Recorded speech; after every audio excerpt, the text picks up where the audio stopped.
So we'll call the Transportation Commission meeting for October 14th, 2020 to order. Joe, if you could please read the instructions. Thank you. Welcome to our virtual meeting. If you lose connection at any point during the meeting, you can reconnect by clicking the link in your original email. Members, if you are able, please activate your video and keep it on for the duration of the meeting. Staff, if you are able, please activate your video when you are speaking. All panelists, that is alders, commission members, and staff, have the ability to mute and unmute themselves. Commission members, please continue to use the raise hand feature when you'd like to be recognized to speak, ask questions, or request a roll call vote. Lowering your hand will take you out of the queue. Members of the public who have registered to speak, the name you entered in Zoom must match the name you entered in registration. You will remain muted until called upon. The clerk will tell you when your time is up. After speaking, a member of the body may ask you a question. If you need to share documentation with the body, please send it to the email listed on today's agenda. Chair, the floor is yours. Thank you, Joe. Patrick, would you call the roll, please?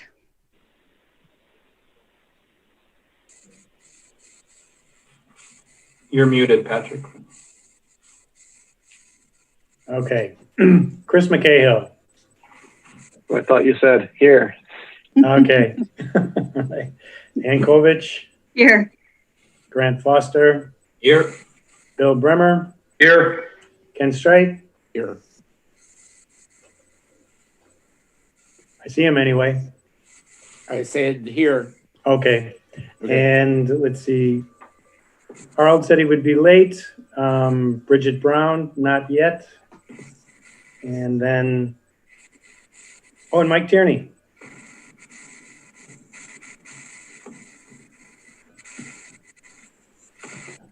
Mike's on a call. Yeah. But I can see him. Yeah. So does that count, Patrick? Yeah, I think so. Okay. Just a reminder that we have a public hearing that starts at 6 o'clock. So when we get to 6 o'clock, we'll break off of whatever we're doing and move to the public hearing, open the public hearing, have our public hearing discussion on that item, and then we'll have the public hearing, close the public hearing, have any discussion that the commission wants to have, and then we'll move back to wherever we were at in the agenda. Okay, we have two sets of minutes from the 16th of September and the 30th of September, which was the joint meeting. Anybody have any comments on the minutes? Or anybody willing to make a motion to approve the minutes?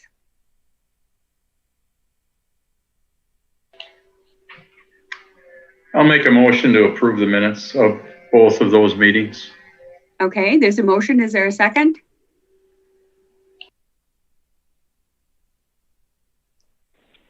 Second. Okay. There's a motion and a second. Any discussion?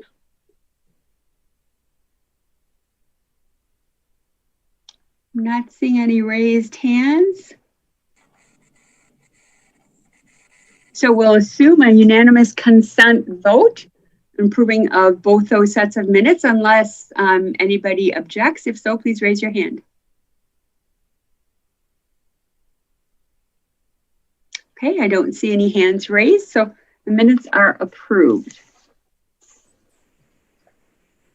Okay, we had, do we have any public comment on items not on the agenda, Patrick? No. Okay. Any disclosures and recusals this evening? I see Bridget joined us. Any disclosures and or recusals from anyone? Okay, seeing none. Relative to the consent agenda, we had items 2, 3, 4, and 5 proposed for the consent agenda. Patrick, do we have any members from the public registered to speak on any of those items?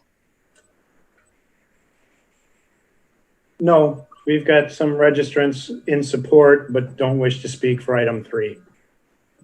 Okay, and that is the B-Cycle program. Okay. Yes. Excellent. Okay. Grant? Yeah, item 4 I'd like to pull. Okay, so you'd like to separate item 4 from the consent agenda? Yes, thank you.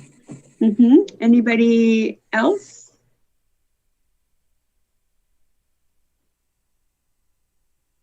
Okay, is there a motion on the consent agenda?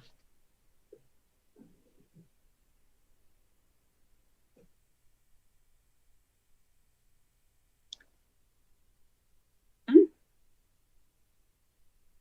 that a motion by Ken? You're muted, Ken? So moved, the items that you had listed to be on the consent agenda. Okay, and Bill? Second on number 2 and 3 And 5? and 5. Okay. All right, so we have items 2, 3, and 5 on the consent agenda. Registers number 62352, 62323, and 62572. Any further discussion on the consent agenda?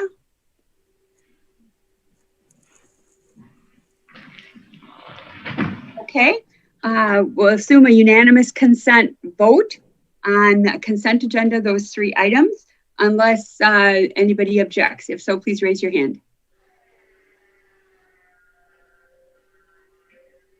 Okay, seeing no hands raised, those 3 items are approved.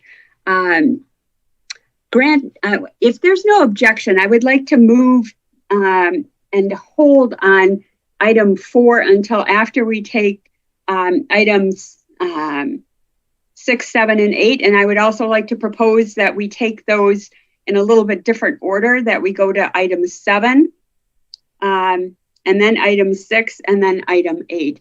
The reason I'd like to move them up is Justin has a conflict with another meeting at 6 o'clock.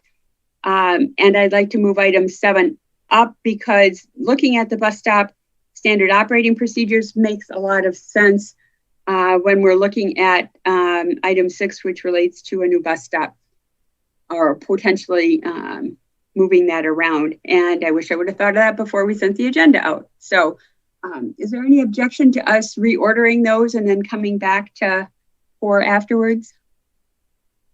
No? Okay. So let's go to item number 7. Justin? Good evening, everyone.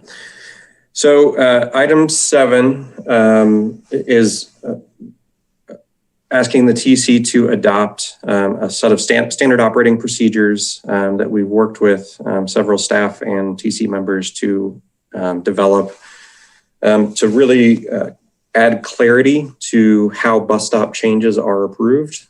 The document itself is short, only about 2 pages, and I will share my screen briefly just to show the, could I get screen sharing ability?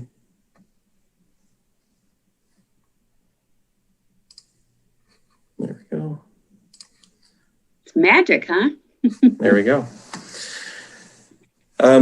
So as we identified a couple of challenges that were happening with bus stop approvals, it became clear that there was some disconnect in the ordinance and in the process for what the process for approving bus stop changes actually was. And so specifically, there are 2 different ordinances that both reference approval of bus stops, but don't reference each other. One related to this body, the Transportation Commission, and another related to traffic engineering that identifies that it is allowed to identify bus stop locations. And so in an attempt to clarify these, we've developed this, again, 2-page document in which this table that I'm showing is the primary content that really identifies in what situations what approvals are necessary and or notifications. So I'll go through this table quickly. So there's 3 columns. One is all the way on the right is an approval from traffic engineering, Yang or his designee. another that requires approval by the Transportation Commission, and another that requires a notification to Alder and or the property owner that's adjacent to the stop. And so the first row is related to kind of an emergency change, a temporary change, if there's a water main break or kind of a construction that was not foreseen. It would allow Metro to move the bus stop temporarily in order to respond to that change without seeking any approvals beforehand. And that's why there's dashes in all three categories there. The second one is a add, shift, or remove a bus stop temporarily due to a planned construction event, a street reconstruction or a major building construction. That would allow us, Metro, to make those changes on a temporary basis with only getting the approval of the traffic engineering department. The third is to remove a bus stop zone. That would require notification of the Alder and the adjacent property owner, as well as approval from this body, the TC. The third is to add a bus stop zone permanently. That would require notification of the Alder and the adjacent property owner, as well as approval of this body and approval of the traffic engineering department. Primarily, in this case, the traffic engineering department would be looking at sightline distances and things like that might impact safety, whereas the TC would be looking at things related to, public good and need for that site location. And so those two combined also apply to any time we relocate or consolidate stops. That would essentially be considered a closure and a new bus stop rather than us moving a stop. We're essentially closing the old stop and creating a new stop. The next one is adding or removing a feature of a bus stop, including adding an accessible boarding pad, seat, a bench, or a shelter. That would require approval of by this TC, as well as notification of the Alder and the property owner. In the cases in which they are actually maintained by the City of Madison. Most of our infrastructure is constructed and maintained by the City of Madison, by Metro and or other city departments. However, the next line item is relating to amenities installed and maintained by a third party. There are spot locations throughout the city where adjacent property owners have asked to add additional amenities to the bus stop, and this would apply there. But the largest component of this is related to bus stops at the UW campus, where they own and maintain those shelters, as well as in our partner communities, Fitchburg, Middleton, Verona, and others, where we as a transportation commission don't necessarily control those stops, and so therefore can't control the amenities that go at those stops. And so we would, in those cases, it would not go before the TC because theoretically they have control over those shelters. And if they choose to remove those shelters, it's not our say in that matter. And then the last item, just for clarity, is that stop notification materials, maps, schedules, stickers, signs, things like that would not required for any approvals other than Metro staff. And just, we added this as a separate item just to differentiate it from the amenities, shelters and benches and pads, and make it clear that staff had the ability to implement those things. So that is the meat of this SOP. And as Ann said, it's relevant for the next action items, which we'll talk about. But we wanted to bring this up first so that it was clear that we were kind of establishing a new baseline for what the process is going forward. And so that there's hopefully no confusion with any future approvals. I'm happy to take any questions on this one. Yeah. First, let me ask Patrick, do we have anybody from the public registered to speak on this item number 7?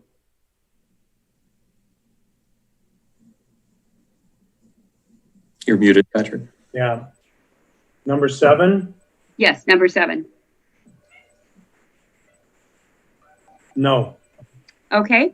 And I would just say before I call on Chris that we did have meetings with Metro Transit. I sat in on them. John Strange sat in on them, and Grant Foster sat in on them, so we could have an alder who could help us think about this process. So we did have a small working group that met. Chris, go ahead. Yep. Thanks, Justin. Just one sort of clarifying question. Is it fair to say that pretty much a bus stop zone is synonymous with a bus stopping there for these purposes? There's not really a distinction, like a zone is needed to establish that a bus stop is stopping there. That's the idea. Yes, that is correct. One caveat, we did include a sentence here. There are some routes that run express, and in that case, they don't stop at all the bus stops along the route. And so we did just add a clarifying statement in here that those cases would be considered a route change, which clearly do go to TC anyway, rather than a bus stop change. And so that would be the only caveat to that statement. Thanks. Is that all you had, Chris? Yep. Okay. All right. Anybody have any other comments? For staff, I guess, just zone operationally, I guess in my mind means both the street pavement where the bus is, but also the public right of way where passengers are. And so I guess that would be a contemplation as far as the bus stop zone impacting the street pavement, on-street parking, bicycle facilities, things like that, but also the zone being the space from the face of curb to the back of the sidewalk, physical amenities in the public right of way, things like that. If that was kind of an intent of the zone as well, as to say it's both sides of the curb. Okay. Ken, go ahead. Justin, so this protocol was just developed recently? Correct. Yep. And so while this is the process, it's not in any kind of ordinance. So just to be clear, if for some reason there was a failure to notify traffic and engineering on something that said it's supposed to be notified and we had a bus stop added, that wouldn't make the bus stop illegal or anything like that. That's just the working protocol that you're using to collect information and feedback, right? I can't speak to this, the specific example there, but the intent here is to collect ordinance where there may be some contradictions or duplication in the ordinance, and just make it clear through an adopted policy or an adopted operating procedure how we are supposed to approach these. What I'm getting at is that it's prospective and that it's not retroactive in any case, so that any prior change isn't now not good because it doesn't meet all these standards. We're going to talk about that under item number 8, Ken. Okay. Justin, let me just hop in here. We discovered this one that somebody was objecting to a bus stop that was closed that had come to the Transportation Commission in the spring. And then we didn't make those changes because of COVID. And so we had a little bit of a discussion about how they should be approved. And the ordinance, the TC ordinance says that the TC transit powers and duties, the TC shall decide bus routes and stops. But there also is another ordinance that references the traffic engineer being able to approve bus stops. So we got John Strange together and we decided that we would just clarify how things would go. Does that help? Yes, thanks. Okay. And then there will be an action item 8 that is intended to clean up previous stops changes that have been done. Any other comments?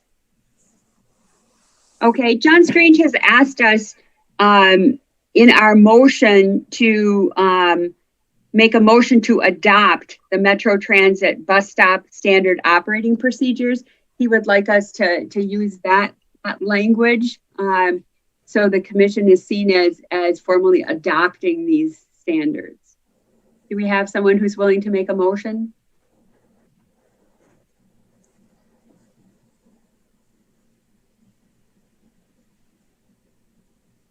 Ken? So moved. Okay, there's a motion to adopt the Metro Transit bus stop standard operating procedures. Bill? I assume that's a I make a second. motion to second that motion. Okay, so we have a motion and a second. Is there further discussion?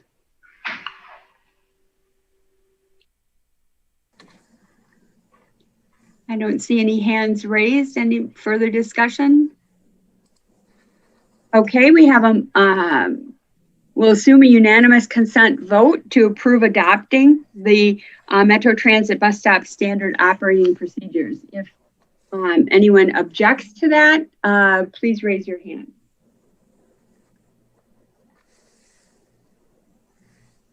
Okay, I see no objections. Okay, so let's move to item 6 then, please. And I'm going to let staff introduce item. Both Metro and Christy Bachman's on from engineering to just set the stage. And then Patrick, do we have a lot of people who were very interested in this topic. Do we have people registered to speak, Patrick?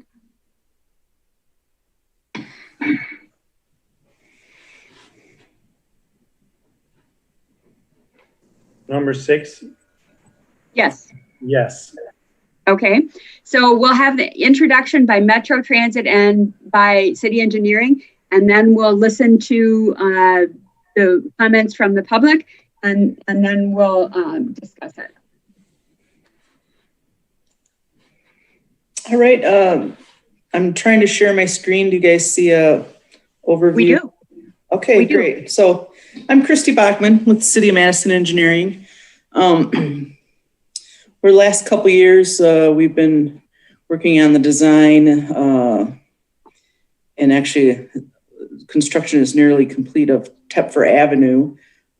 As part of our reconstruction projects, we work with Madison Metro to take a look at the transit route and bus stops and pads.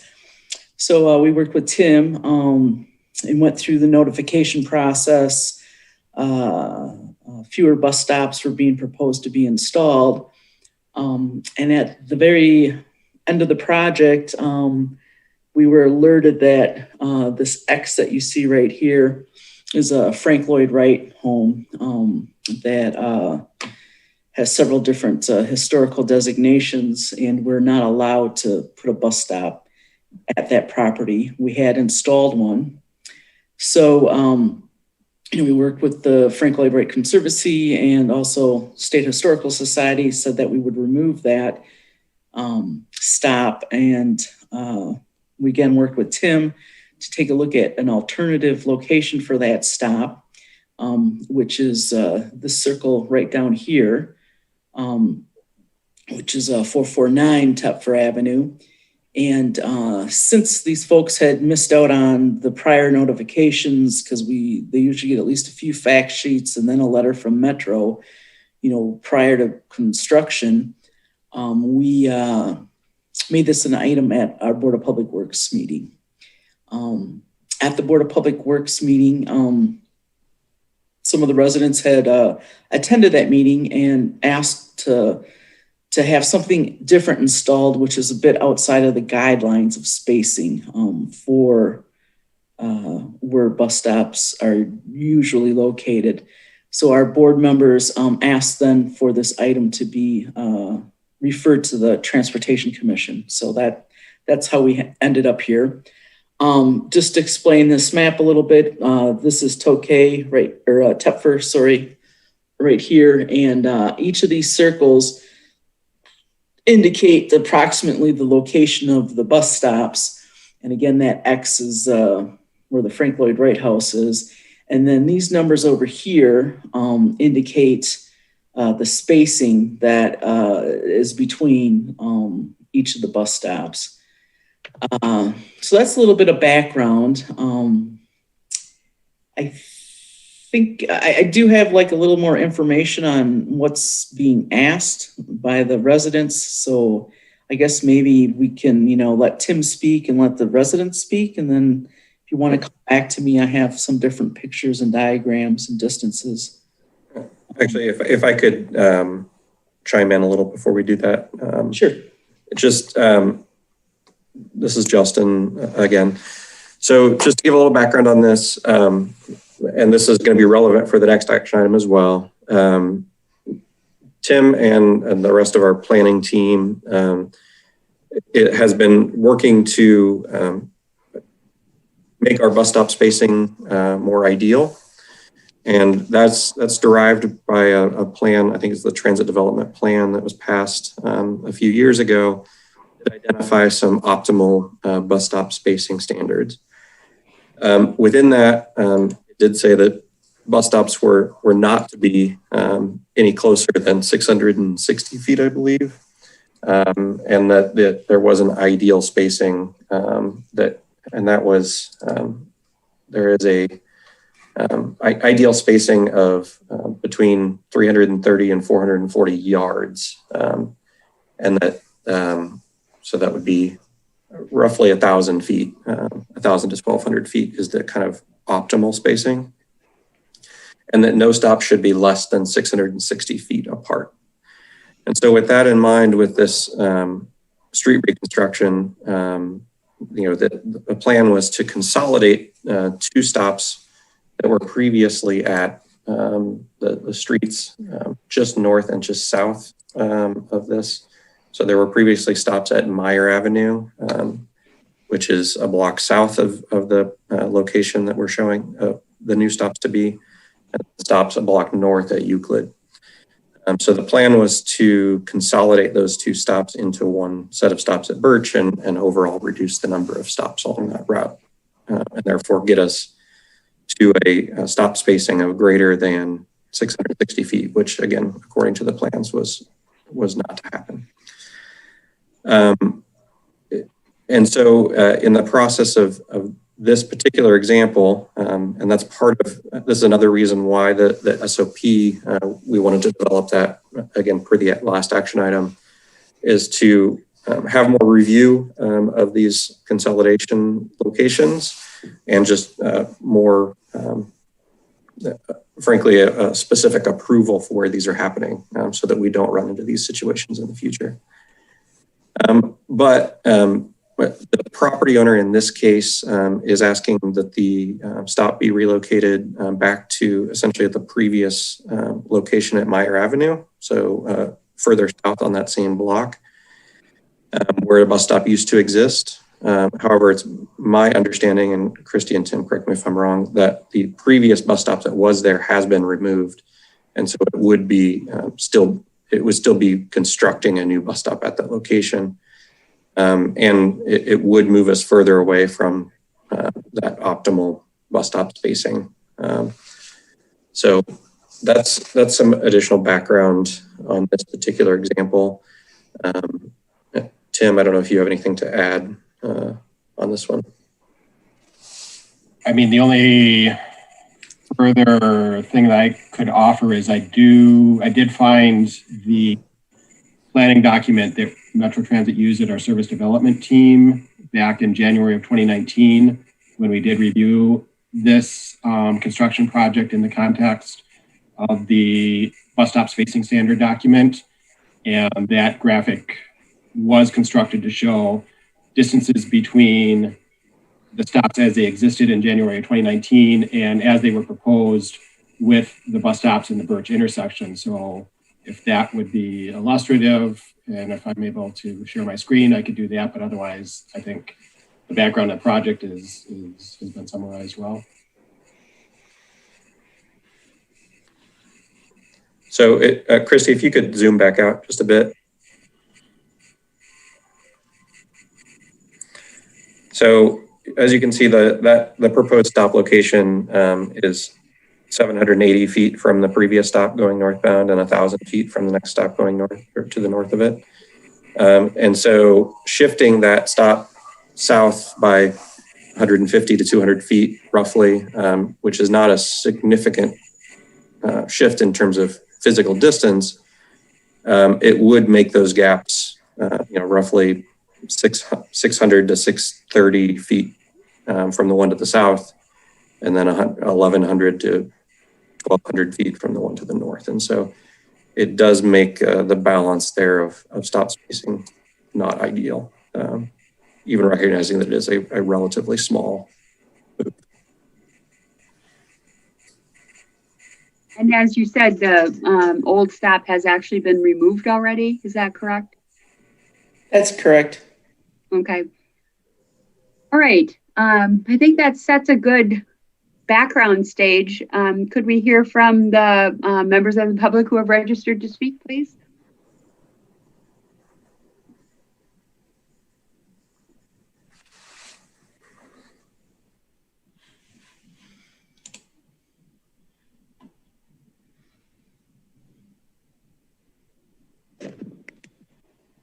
Patrick, are you going to read off the names for me, please? We've got Irene Golombiewski.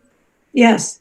Yes. Tepfer Avenue opposes and wishes to speak. Yes. I submitted a document. Can you hear me? Yes, we can. Thank you. Okay, thank you. A document was submitted that clarified our position on the situation. Are the members of the commission, did they receive this document? Yes, ma'am. It was distributed to all the members. Okay, so we were notified about this change last minute, and our biggest, objection is related to the fact that it would be directly in front of our home, which does in fact impact our quality of life.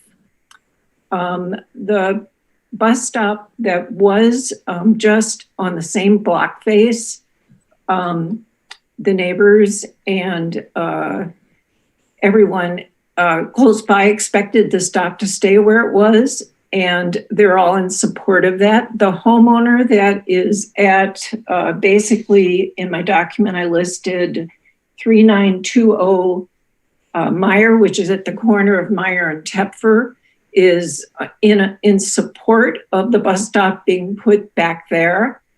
I think that we've listed many reasons that we object: safety, the fact that the bus stop would be basically before an intersection here and blocking an intersection, whereas down at 3920 Meyer, it is after the intersection.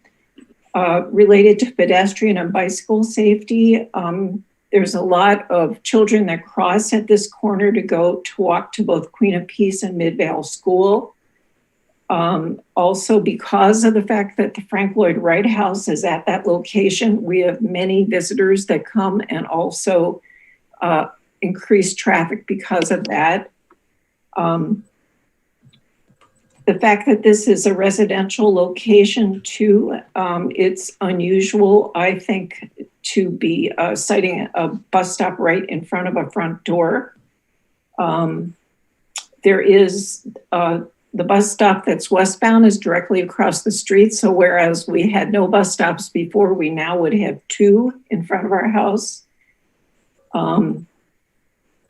I think that's my major statement. I feel that I would ask that you would consider an exception to the distances, given that there's basically low ridership in this area anyway.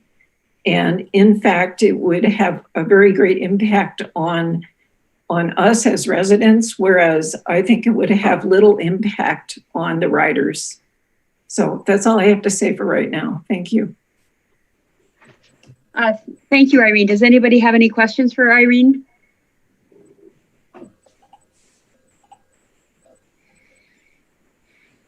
Okay, I don't see any hands up. Patrick, who's next? Don Golombiewski, Tepfer Avenue, opposes, wishes to speak. Thank you. Can you hear me? We can, Don. Thank you. Okay. Thank you very much. And thank you for allowing me to provide the verbal comments tonight regarding the proposed bus stop at 449 Tepfer Avenue directly in front of our home. And you just heard from Irene, my wife, listing some of the concerns that we have. We moved to this home 2.25 years ago, and there were no bus stops in front of our home. And on September the 30th, we were hand delivered a letter stating that there would be a bus stop directly in front of our home in addition to the one across the street. We do have the facts and details sheet, the assessment district 2019, and it had a list of the bus stop proposals, and our address was not listed among them.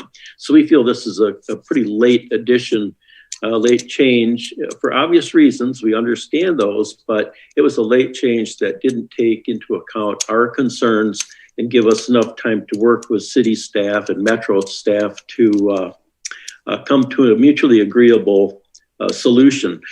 I also have the safety concerns. Children do cross Tepfer walking up Birch Street, and if they had to walk in front of a bus, I think that would raise some serious safety concerns, so that should be considered. It's also a pretty heavily used bicycle route, and again, a bus that might be blocking a sight line could be a serious problem there.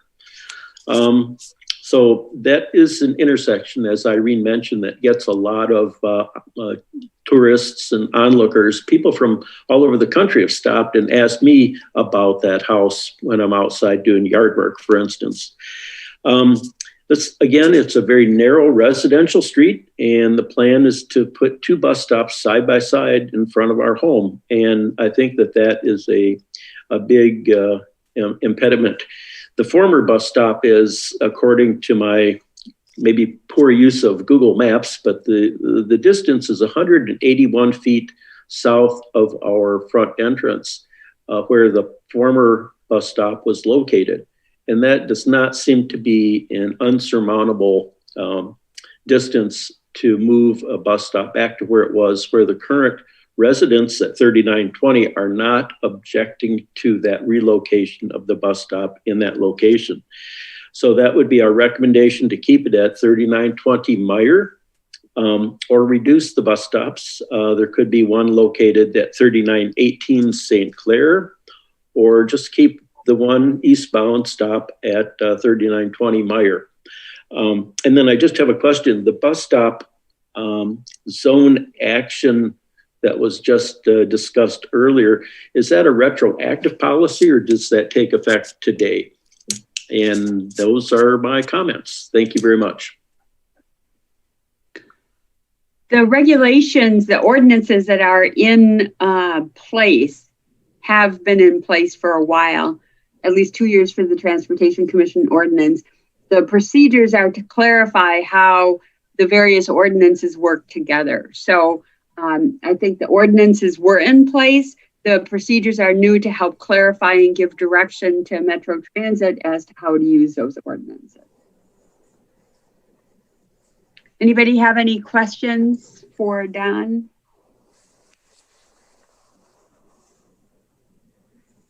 Okay, I don't see any hands. Patrick, do we have anyone else? Janet Rasmussen, Tepfer Avenue, opposes and wishes to speak. Okay, Janet, go ahead. Hello, can you hear me? We can, thank you. Great, thank you. I was very intrigued by you folks doing the standard operating procedure. I think that's a great idea. I think if you had that in place, it may have helped with this situation, but I really think it's a great idea. I want to note also, just for the record, all of the bus stops were removed on Tepfer, every single bus stop. I mean, we have construction in our terraces everywhere. I did submit something in writing, and I'm hoping, can I just confirm that the board did get that, or excuse me, the commission? Yes, that was sent to all the commission members. Great, because in that I also do give some pictures, just so you can get a sense of the space. Looking at a map sometimes really doesn't give you that depth. So all of the stops were removed. There is now a concrete pad right in front of the Frank Lloyd Wright that will have to be removed. I've talked with Christy Bachman, even prior to this issue with my neighbors here. There was an error at 527 Tepfer that a bus pad is currently directly in front of their house. So that bus pad has to be taken out and put back into the proper place, which is on St. Clair, just below Meyer. So I just wanted to point that out. From my perspective, I think I put in my notes to you that every single person I've talked to, I had no idea. I apologize. I went to the meetings, Tim. I know you may have done a presentation at that meeting in 2019. I don't think a single neighbor really heard. I honestly apologize, but we were really focused on assessment and, whoa, when is this thing going to start? When is it going to get over? Every single neighbor I've talked to, until the concrete was poured, honestly, I'm a little embarrassed. I didn't even really pay attention. I'm like, oh, there's a bus stop there. Okay. I think what brought folks' attention was when the Frank Lloyd Wright, Jim, put up the sign, no bus stop here. It's unfortunate that, he didn't, I don't know if he went to the meeting. I don't know the circumstances of, his knowledge of it. It's unfortunate that prior to the concrete after actually being poured, he wasn't made aware of it in a different way. So every neighbor I've talked to was like, wait, yeah, what's going on with the bus stops? We all assumed the bus stop was still going to be at Meyer and Tepfer. The sign is still out there. It definitely, somehow getting communication better to the neighbors when you're changing bus stops. And again, I'm not faulting Metro in that they did come to the meeting. I think a number of us just didn't necessarily understand that until the concrete was actually poured. I think I went over my objection to it. I do want to note that my neighbor Sally, who I did speak with, also just assumed, again, that's 3920 Birch. Can I confirm that she also did send a letter in supporting the bus stop right out at her side yard? Did you receive it? Yes, and that was distributed to all the members as well. Thank you. Again, when I was speaking with her, she just assumed that the bus stop was going to be back there. I absolutely, I have a much better understanding after talking with Tim and Christy on Monday. We had an informal meeting, understanding where Metro's coming from. I think my challenge, and so I get that. My challenge is when I look at where the pad would be located, and where the pad is, the pad located on Meyer, let me be clear, the old bus stop, it is not a block away, not at all. It is up, it is right at the edge of their side yard. There is and if you look at the picture I sent, there is an extraordinary amount of space there. So it's not all the way down at the end of the block. So it is not an entire block away from where the 449. Likewise, I did measure, and I'm not going to, I put my measurements in there. I know they may be a bit off, but I don't know exactly where the St. Clair bus stop is going to be because it is not properly placed right now. That was 3 minutes, Ann. Oh, okay. Can you finish up quickly, Janet? Yes, I'm sorry. I didn't, I'm doing my measurements and I just want to be clear. I don't know the 527. I want to just be clear that is not the actual pad in terms of measurement. I think generally I said everything else in my written statements. Thank you. Okay. Anybody have any questions for Janet? Okay, I don't see any hands up. Do we have anybody else registered to speak, Patrick? We have a couple more registrants. Just wanted to let you know. Sally Griffith O opposes but does not wish to speak. She's on Meyer Avenue. And then we have Alexander Harding on Wyoda Avenue in support but does not wish to speak. Okay. All right. So we've heard a lot from, we've heard from staff. And it sounds like things didn't go quite as planned with some of the things that were supposed to happen. We've heard a lot of information from the neighbors. One who is willing to have the bus stop right in front of her house. Sally and Irene and Don, who prefer that it not be there, and the neighbors seem fairly united in this. So let's hear from the commission members. Questions, comments. Let's see, I think I saw a hand. Ken, go ahead.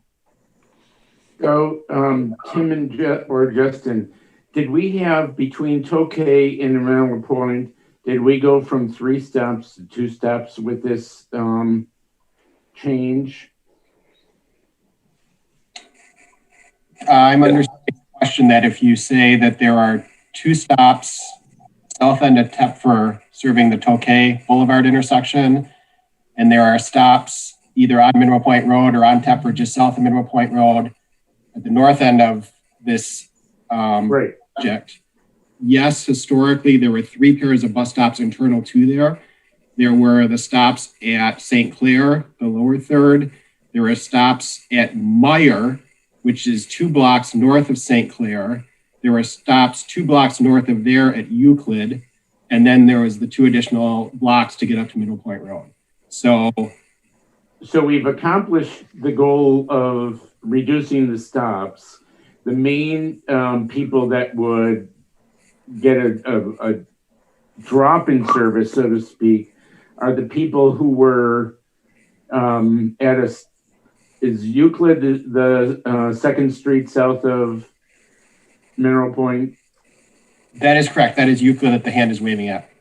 So it sounds like we just barely meeting the 1,200-foot thing, but it's people on Euclid that would now be seeing more of an impact of having to go farther to either the Mineral Point or to the one on Meyer. Is that correct? I would respond that if somebody were standing on Euclid at Tepfer, as proposed, they could walk 2 blocks north to Mineral Point, or they could walk 1 block south to Birch as proposed. Yeah. Instead, the northbound stop were at Meyer. Someone standing at Euclid would have relatively an equidistant 2 block walk either north to Mineral Point or 2 blocks south to Meyer. Okay, so the main difference is people who before on Euclid had a stop right on their street now have to make a choice to either go up to Mineral Point or to go south, either to the current stop or another 200 feet down to Meyer. Correct. That would be the impact if we would recommend moving it closer to the Meyer place, right? Correct. Okay. And I think just if this is helpful from a geographic perspective, and Christy, if you want to correct me if I'm wrong, my understanding is that the distance from Tokay Boulevard up to Mineral Point Road is almost exactly 1/2 of a mile. And that Meyer Avenue is roughly equidistant. Yeah. Between I was totaling it up, and you'd be stretching it if you went down to just 1 stop at Meyer between there. So my understanding is that if there was a single pair of stops at Meyer, you would be very close, if not exceeding, 1/4 mile north of the stops on Mineral Point, and you'd be very close, if not exceeding by getting down to Tokay. Yeah.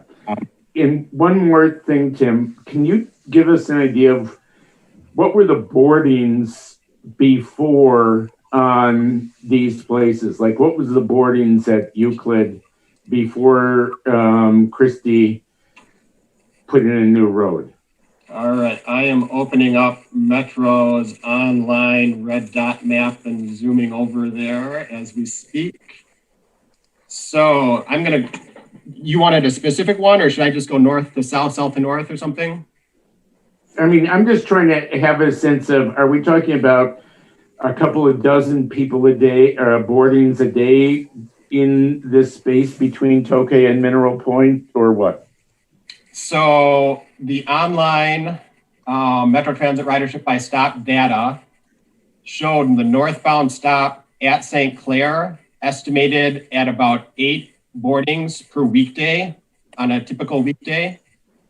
The stop that was north of Meyer Avenue was around 5 estimated boardings on an average weekday. And the stop north of Euclid was also approximately an estimated 5 passenger boardings per weekday on a typical weekday. All the way down at Tokay, that was about 4 boardings per weekday. And the stop where you had both Mineral Point buses and Tepfer buses on Mineral Point east of Tepfer was actually 18 to 19 passengers per weekday.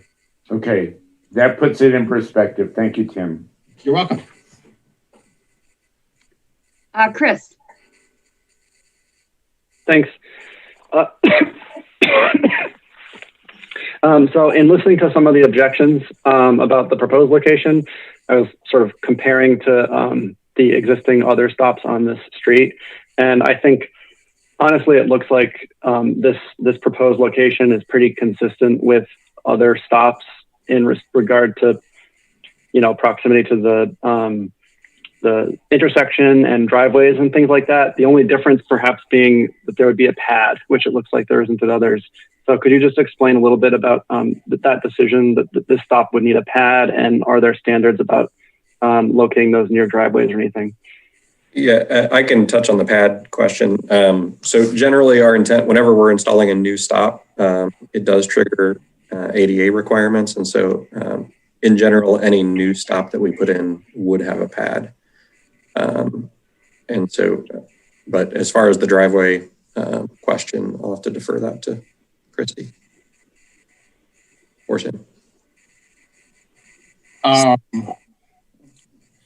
guess I was going to say there was a discussion about how bus stops are oriented on residential streets. A parallel corridor, if people would grant me that, I guess, Tepfer is a local street that is west of Glenway, which is more of the collector north-south street. Tepfer has been a bus route street since I was going to West High School back in the 80s. That was the bus I took to school was up Tepfer and over to West High School. Jennifer Street on the Isthmus is a residential street that is a block away from Williamson Street. Jennifer Street is a residential street, and I think it was even this commission that has dealt with questions about the bus stop location on Jennifer at Ingersoll Street, where there is a bus stop with a bench on it directly out front of a residential property. There were discussions about, to the extent we did driver reliefs at that bus stops, could the bus stop zone block a residential driveway if we're doing driver reliefs there?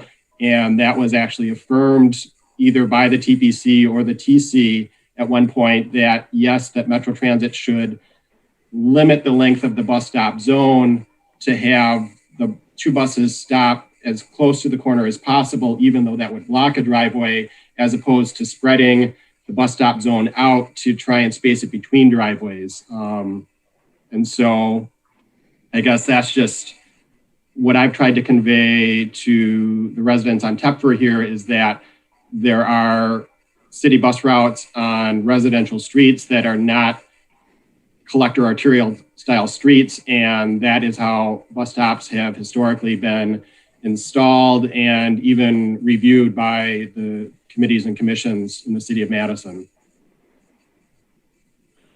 Thanks. Okay, Grant? Thank you. So I guess this doesn't feel like a overly significant decision in either direction from what I've kind of am gathering. So I guess want to double check that assumption. Do transit staff have very strong feelings on this? Because if not, while I'm not overly convinced by the arguments of the property owners that are asking for the relocation, I think the distance, it seems pretty small. Obviously, it's not as ideal in terms of the spacing, but particularly if the other property owner where the stop was before is on board with having it stay there, it seems like the maximum impact this would have is 1 minute additional walk time for that kind of perfect storm customer at Euclid and Tepfer. So it just doesn't really feel like a really significant impact, I guess, to me, given the overall relatively tight spacing here. So it doesn't feel like it's the end of the world. And while, again, I don't think it's necessarily as problematic as the property owners are suggesting with the proposal, if there aren't really strong feelings from Metro's perspective, I guess I would be on board with putting it back where it was. So could Metro just chime in on that? Am I missing something? Yeah, I can add my 2 cents on that. I mean, I would agree with you that it's not, the distance that we're talking about here is not significant, and is probably not a huge impact. However, this is going to be an emblematic situation across the city as we look to be updating bus stops. And these sorts of questions will come up everywhere across the city. And so to some extent, I worry about setting a precedent of kind of defying our bus stop spacing standards. But I agree in this situation, the impact is not huge. Thank you. And I think I guess I would just want to clarify, if, after the rest of the questions and comments, make a motion, but, assuming we did go forward with kind of putting it back where it was, I personally would not see that as a precedent at all. I think we need to make the right decisions for the system. I think you're right. We will likely always or often hear objections from folks. And I don't think having a bus stop in front of your house is really a particular concern that we should be, just giving deference. And I think in many situations, we'll probably hear varied opinions from nobody wants it in front of their house. But I also think just given some of the struggles with how the information was or wasn't presented in this project and the challenges with the notice, et cetera, I think now that we've got some clarity around our procedures and just really maybe just being even more explicit and upfront with projects in the future so that these issues and questions can be vetted a little bit earlier on. I would hope that the commission does really give good weight to the spacing standards, and but we should also, I think, always consider particular input from residents and property owners, and also be willing to be flexible where it is workable. So thanks for that, Justin. I appreciate it. Okay, Bill. Thank you. I think what I was, most concerned about when I looked at this was the Metro goal of reducing from 3 stops to 2, and it's that I would have been concerned if that was the request was to maintain 3 instead of going down to 2. But since we are talking about, and the people who have come to testify this evening have agreed that the 2 is satisfactory. I think this is I think it's a win-win. I really do. If we go back to the other location and still achieve the goal of going down to 2 stops. So I think that would be make me. I'd make a motion for approval of going to the 2 stops at the and I'm not sure just exactly how to describe it, to the location where the 1 stop was located. It would be to place the pad at 3920 Meyer. Yeah, well, is that where it was before? Correct. Yeah. Instead of 449. To put the bus pad back at 3920 Meyer or Meyer and Tepfer. Yep. As opposed to at 449 Tepfer Avenue. That's correct. Okay, so we have a motion by Bill. Ken? Second, and I just note that given the low volume of boardings in that general vicinity, it's not, I think we've accomplished reducing from 3 to 2, and I don't see it as affecting a huge number of people. And I'm also noting that we're at 6 o'clock. Yep, thank you very much. Is there any further discussion on this topic, this item? The motion before us is to put the bus pad back at 3920 Meyer or Meyer and Tepfer instead of putting it as proposed at 449 Tepfer Avenue. Is there any further discussion on the motion?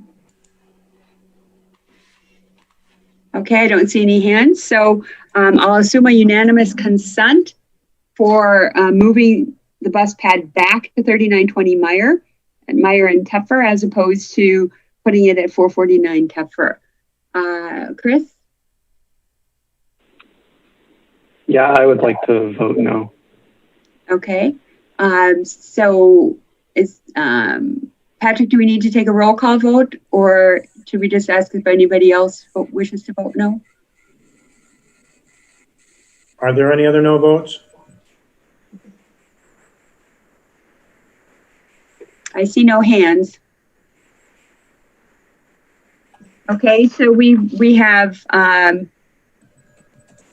people here. We would need 5 votes to pass it. So I'm not voting, so we would have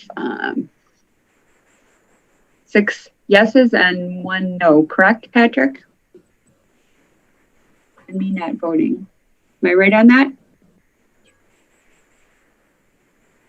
6, yeah. Okay, so the motion passes. Okay, thanks everybody. All right, so we are going to, it's 6 o'clock, so we're going to move to the public hearing. Thanks everybody for that great discussion on item number 6. So we're at item number 10. We're going to open the, before we open the public hearing, is there somebody, now I know Justin had to hop off to go to another meeting. Is there somebody from Metro that wants to give just a little background on what we're here to do this evening before we start hearing from the public? Who's going to, Drew, are you going to do that, or Mick, or who?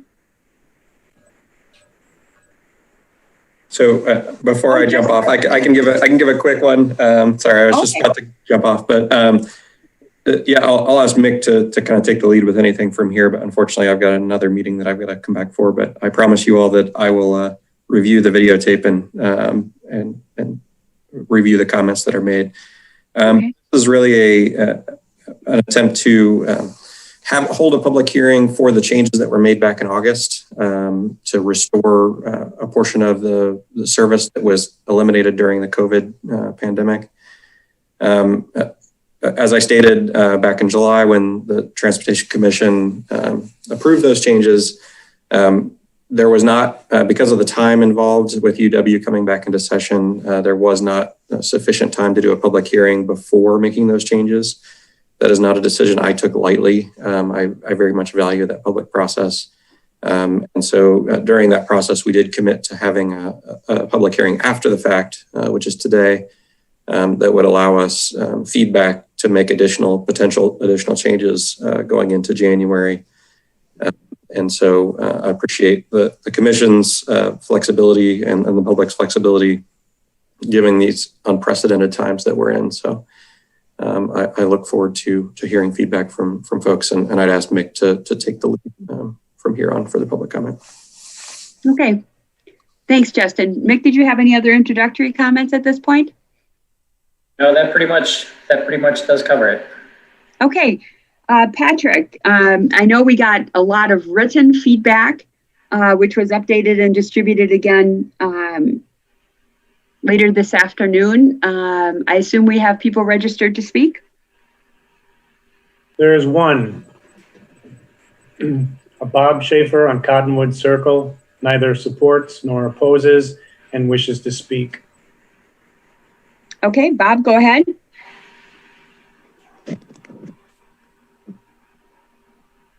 Bob, you should have a prompt on your screen asking to be unmuted.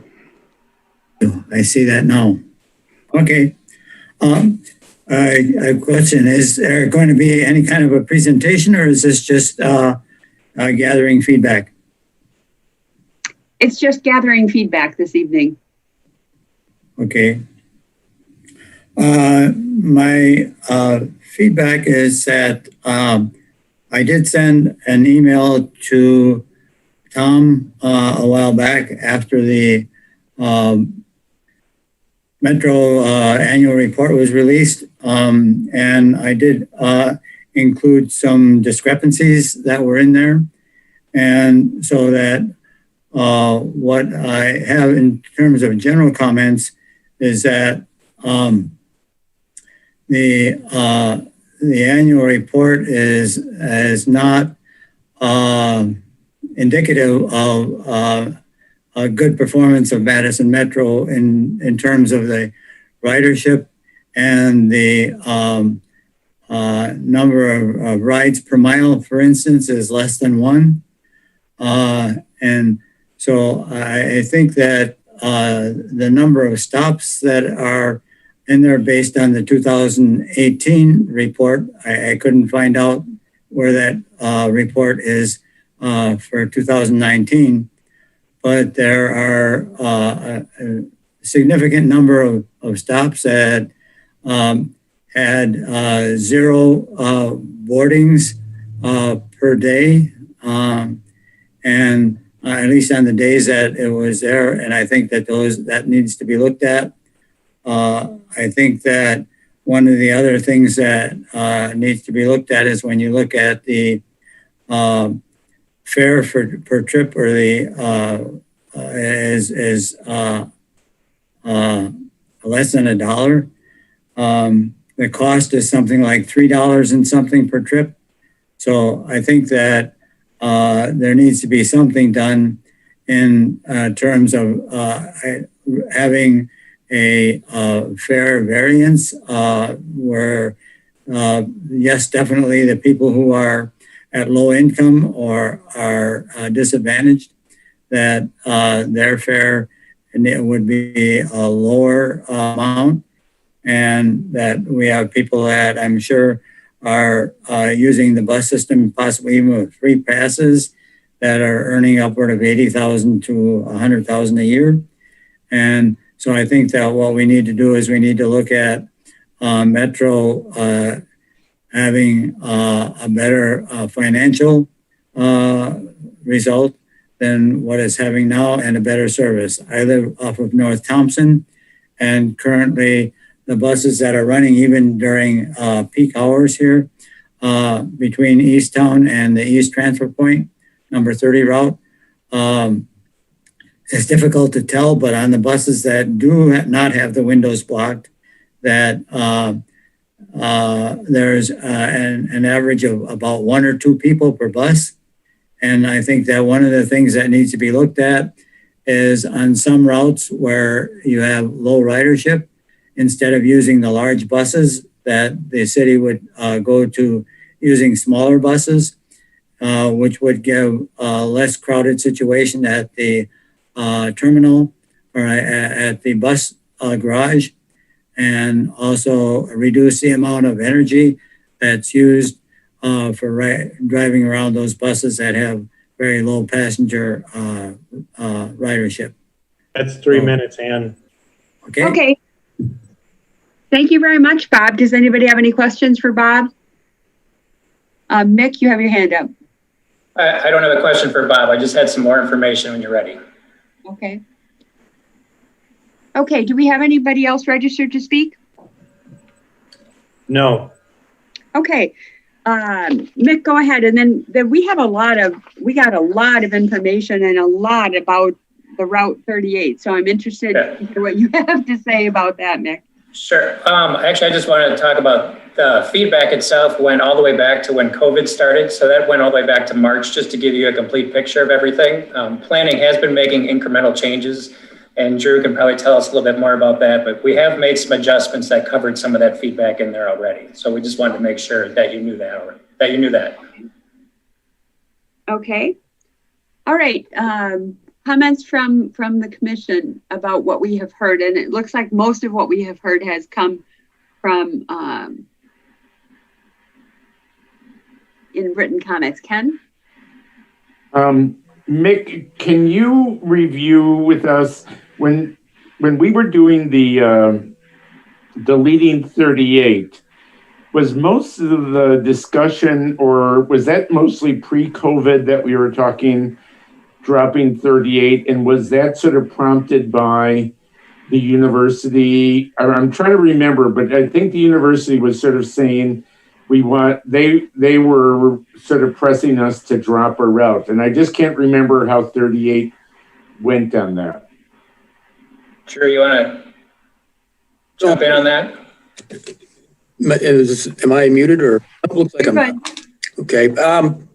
I don't think any discussion of getting rid of Route 38 happened pre-COVID. Okay. It was just after COVID hit. We had that huge overlay of commuter routes, and Route 38 happened to be one of them. Okay. Okay, is that all you had, Ken? That's all that, everybody, I think, has noticed that probably there were as many comments on 38 as there were on all the other routes together. Right. And so we would probably want to talk about what, if anything, the response of the staff are, not necessarily that we change that now, but it does seem like those had a lot of stories about people working at the hospital and trying to get up early enough in the morning or whatever. So I think I'd like to talk more about 38 and if there were any thoughts by staff as far as how that could get tweaked. Mick, Drew, or Tim, comments about that? And then we'll go to Harold.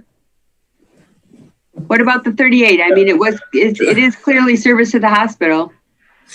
Yeah, I mean, it's a direct shot from, the east side, east of, say, Fair Oaks Avenue, those neighborhoods off of Cottage Grove Road and Dempsey Road in that area.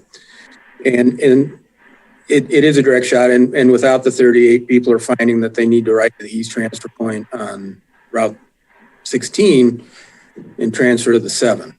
And so it's instead of a 1-seat ride, it becomes a 2-seat ride. Okay.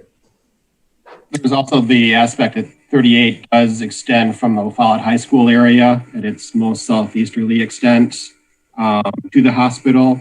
And so, as Drew described, that area south and east of Fair Oaks Avenue at Atwood does not have direct service to downtown anymore. You have the existing peripheral routes like they operate on weekends that go to and from the east transfer point. The portion of Route 38 that operates in the Atwood and Winnebago Jennifer Street corridors, Metro Transit did restore trips at 30 minutes on Route 10 that starts at the Union Corners intersection of Winnebago and East Washington. So those Route 10 trips come down Winnebago to Williamson, get onto the Jennifer Street corridor. They then use the John Nolan Drive and Broome Street like routes 38 do.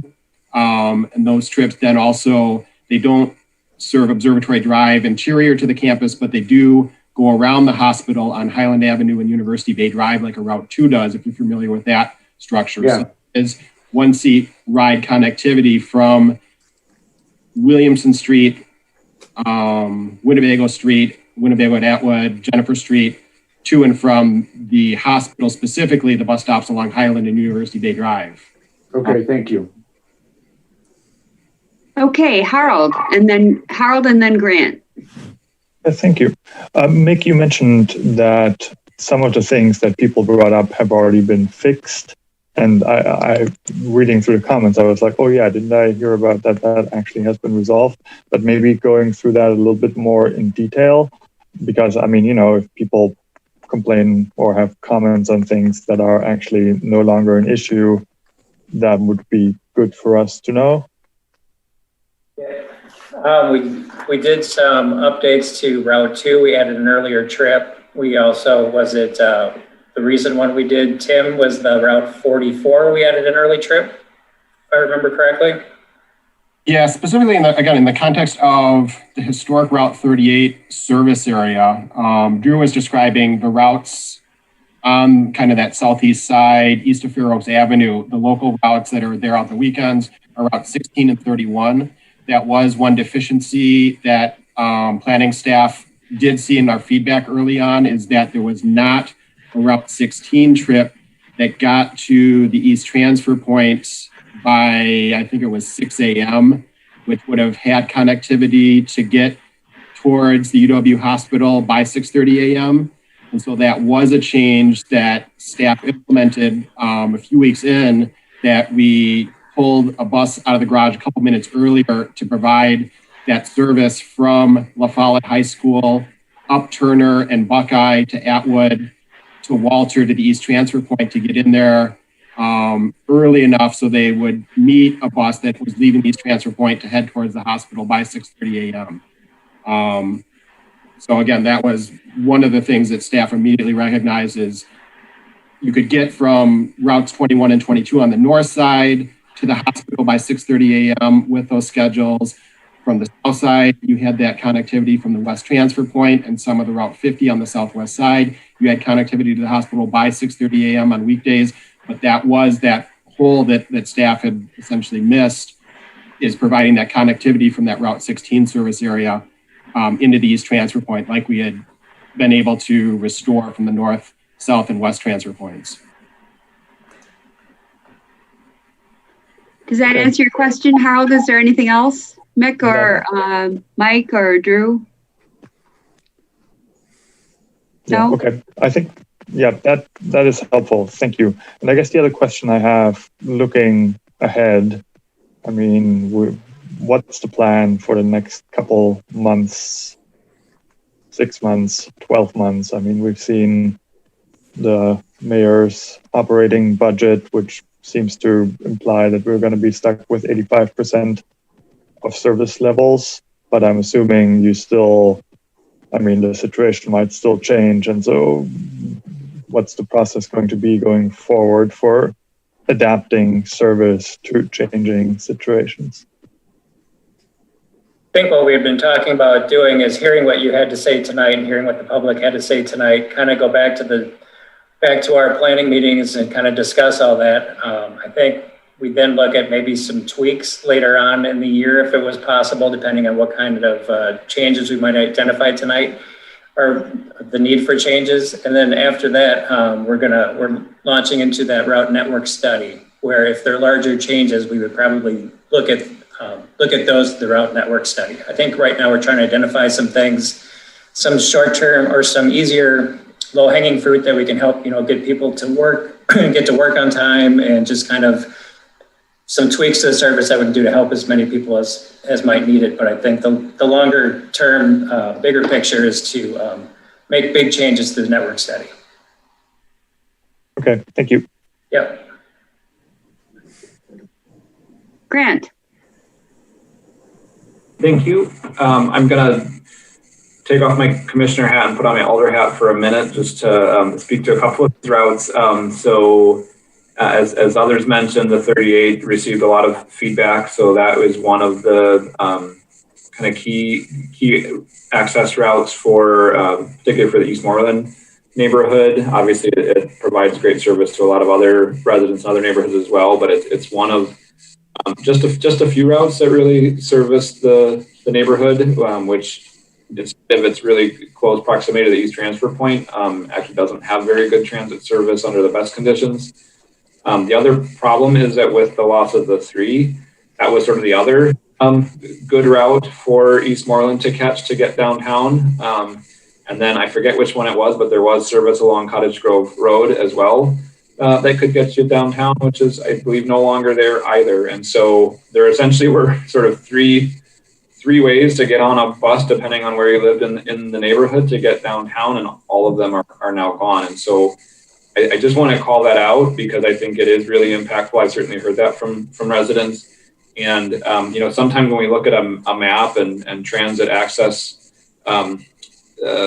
is shown graphically, again, it looks like because of all the connectivity at the East Transfer Point itself, it looks like there's really good transit access there, but to get there on foot, to get there not by a bus from somewhere else is incredibly difficult. And I think there are very few people that live within walking distance of the transfer point itself, not to mention the fact that it's across Milwaukee Street and just really difficult to get to. So I just wanted to call that out, that I think in addition to the feedback on the specific routes, the fact that at least in this neighborhood kind of got hit by a triple whammy. I'd really just like you guys to keep that in mind as you're thinking about what could possibly be done to alleviate some of those concerns.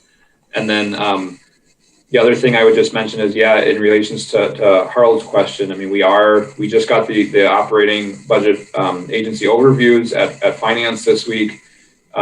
There certainly are opportunities for amendments to that. And so I guess I would just ask Metro staff that, certainly do what you can within the, the budget as proposed, but if you identify some changes that could really significantly improve access based on the feedback you've received, that might require, a little bit of an additional resourcing, there still is time to put an amendment forward, and I'd certainly be willing and happy to work with staff around that. So just keep that in mind, and not a ton of time to do that. Really just the next several weeks to put something together. But I would love to be in touch if there is something identified that could really make a difference that would require some incremental increase.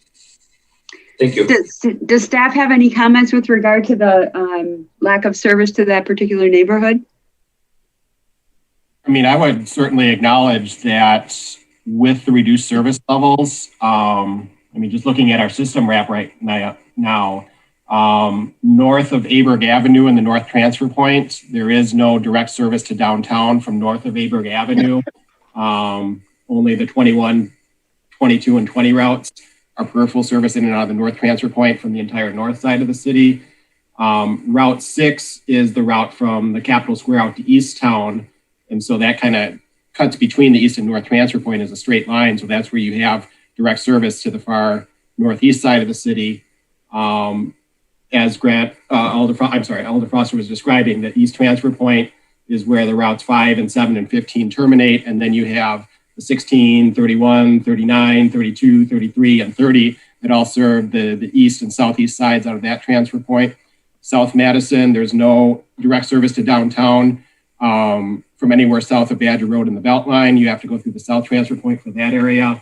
And on the west side, everything is going in and out of the West Transfer Point except the Route 15, which is the Old Sauk Road corridor, which is very far north of the West Transfer Point, and the service to and from Middleton, which doesn't go through the transfer point. And so it's kind of like far west, northwest, and northeast are the only remaining direct service to downtown from the peripheral areas of the city. Everything else has contracted to this transfer point peripheral route model.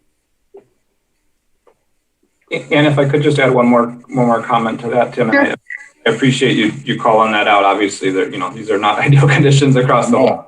No. One thing that just isn't necessarily obvious when looking at the map is that, that the 39, for example, is just one-way service. So it really doesn't, it does not get you to the East Transfer Point. Without taking the entire route, for Eastmoreland neighborhood. And then the 33, which, visually looks like it's there, is on Stoughton Road and is completely inaccessible. So part of the issue is not just that there's not direct service, but it's really only the only way you can even get to the transit, the transfer point on bus from there is on the 16 or 31, and that only goes on, Atwood and Walter, both of those routes. So it really, this is not the only place in the city that is struggling with access, but just really want to call out that I think on the map it looks like there's more lines that serve the area, and in reality, it's just not. It's not really the case. So thank you. Mm-hmm. Ken? I wanted to thank the staff for doing those tweaks.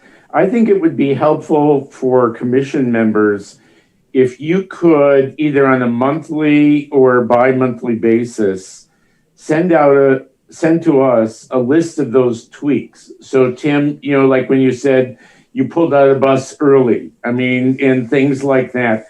Just that little bit of information as far as how staff takes, whether it was a public hearing or you got some phone calls or whatever and made some changes.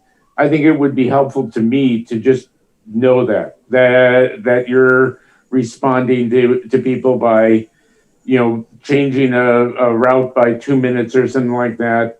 That's helpful. Yeah.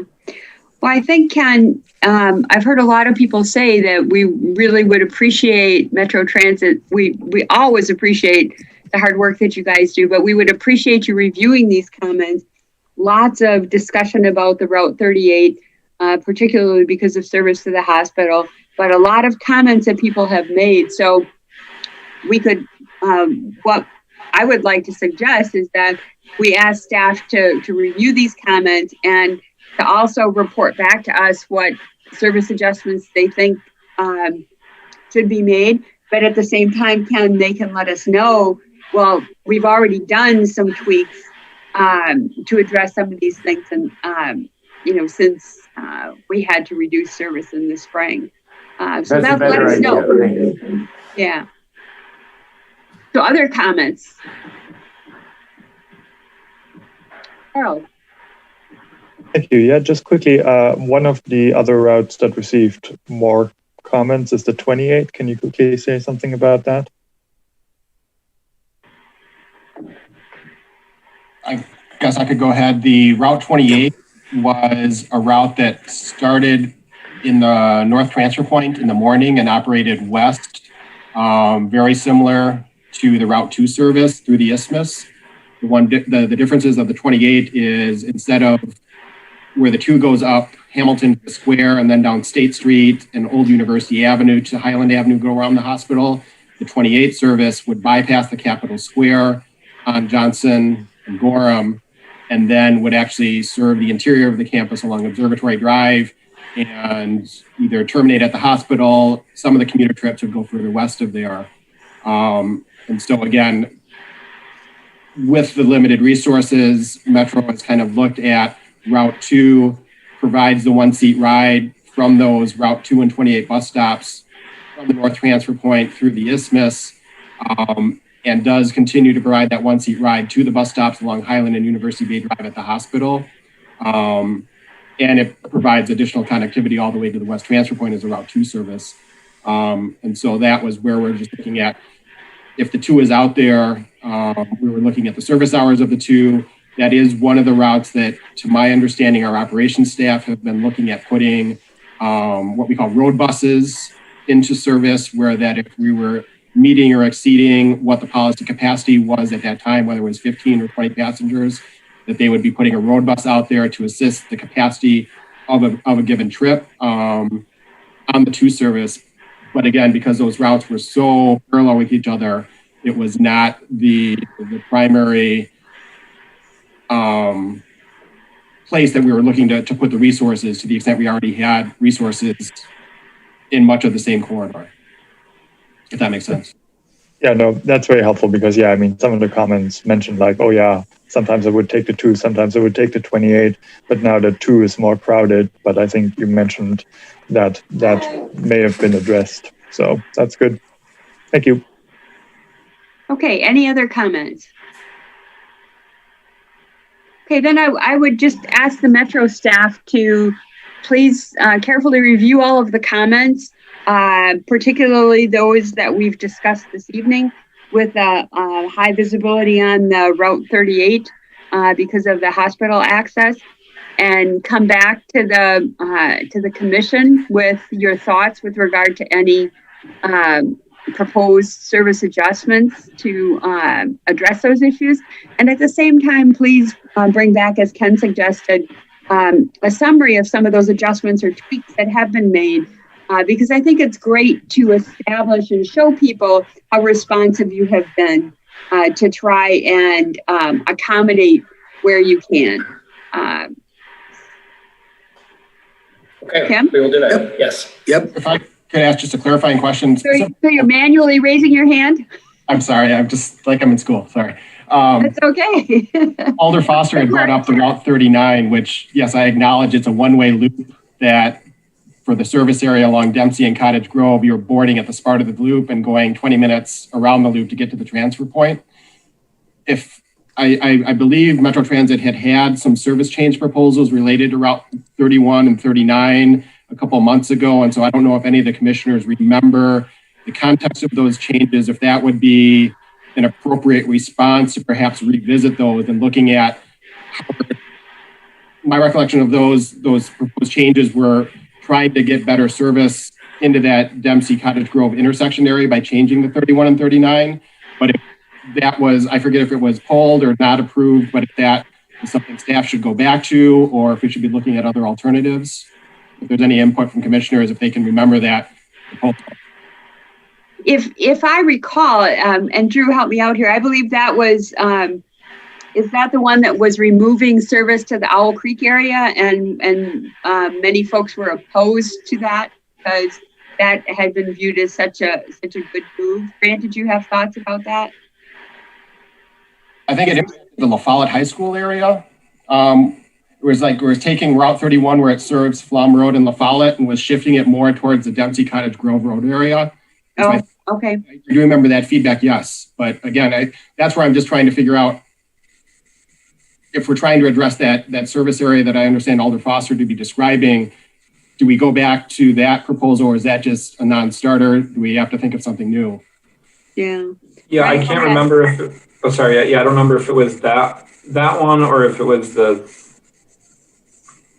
39 or 33 or 32. There was some, other proposal that was really focused at trying to improve service to the New Penny Library.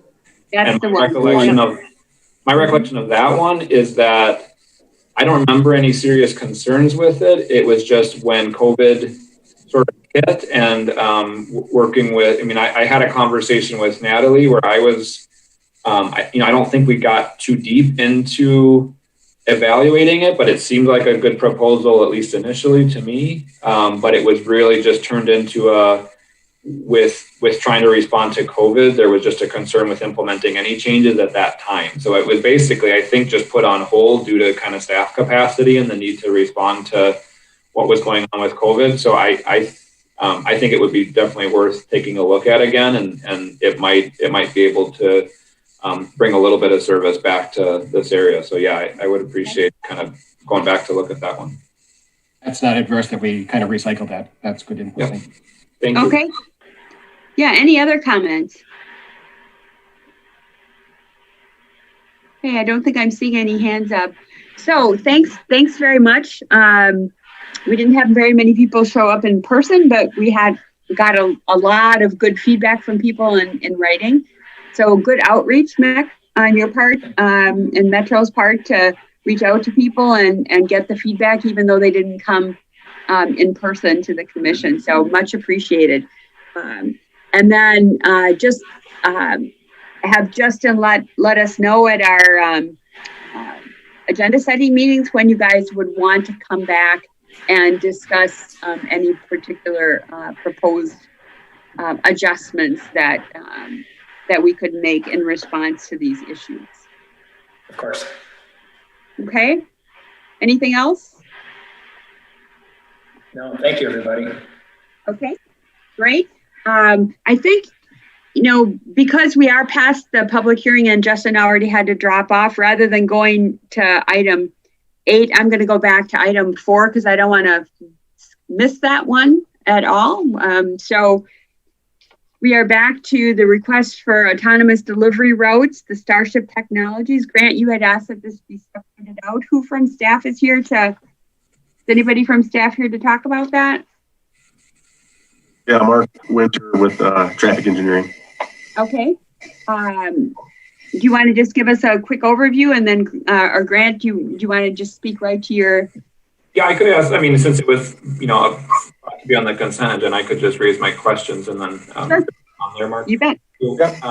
Yeah, I basically just looking for, one, just general feedback on how the pilot has been going. Any concerns or feedback that you've received from anyone on it, and then I kind of just had a specific question about. I think as I'm reading the map, this would extend it onto State Street, and just wondering if there were specific conversations around that. That it just seems like a kind of, obviously a very heavily traveled area, and are there not any concerns about allowing them onto State Street at this point? So, go ahead, Mark. All right. So this is the same, should be the same map that we used for the previous approval back in June. There are no changes. It's just extending the current robot or automatic delivery vehicles route. It was due to expire on October 25th, which coincided with the same expiration date for the streeteries. And since we're going to continue those streeteries in through the winter into the spring, the Starship company asked that they could be extended as well. So it should be the same routes as before. As far as I know, it's operating fine. The owner in District 8, I can say his first name. I give up on his last name, but Max. Mr. Giacomo. Yeah, okay. He's they call him Presto. okay. He's fully supportive, and he feels that it's been helping out, keeping people safe, so they don't have to go out to restaurants, whatever. We did receive one complaint, which we addressed, and the company was very responsive. Some of those vehicles were getting onto the bike path and using the bike path for a distance to make their deliveries. So as soon as I heard about that, I sent an email to the company. They responded right back. They're apologetic. They said it was a big mistake. They corrected the problem, and as far as I know, everything else has been going great. So, Grant, Yeah, perhaps we do have a public registrant on this item. Oh, we do. Thank you, Joe. Why don't we hear from? Let me just say, Grant, I think perhaps it might be a little confusing because I was confused myself. So, Mark, it looks like we got the document that we got last time, which shows as additional routes in District 8. So these really aren't additional routes. This is just extending what had been temporarily approved, just extending the date out until April of 2021. Is that through April 30th of 2021? April 21st, that's the same date that the winter eateries, I guess they're calling it now. That's why we picked that date. It just has April of 2021. It doesn't have a specific date, Mark. Oh, it's supposed to be, I think it's April 21st, I believe. It just April of 2021. That's a typo. Well, why don't we hear from the public registrant, and then can you confirm the date for us, please? Yep. Yeah, the public registrant is actually from Starship Technologies, in support, available to answer questions. So I don't know if you'd like me to unmute them or not. Okay. Does anybody have any questions? Sure, that would be great. Does anybody have any questions for the folks from Starship?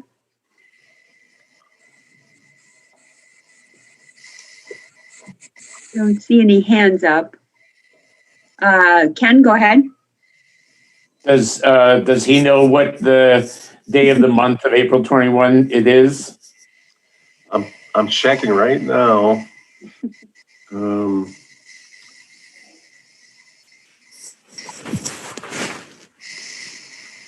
And David, you are unmuted too. I'm available to answer any questions. Okay. Do you know what the actual date is, David, that you wanted to extend it into April? April 21st. I have it here. April Okay. 21st. April 21st. Okay, so it's 4/21/21. Okay. Okay, does anybody have any Ken, did you have any other questions for the folks from Starship? Okay. So I have the actual date here.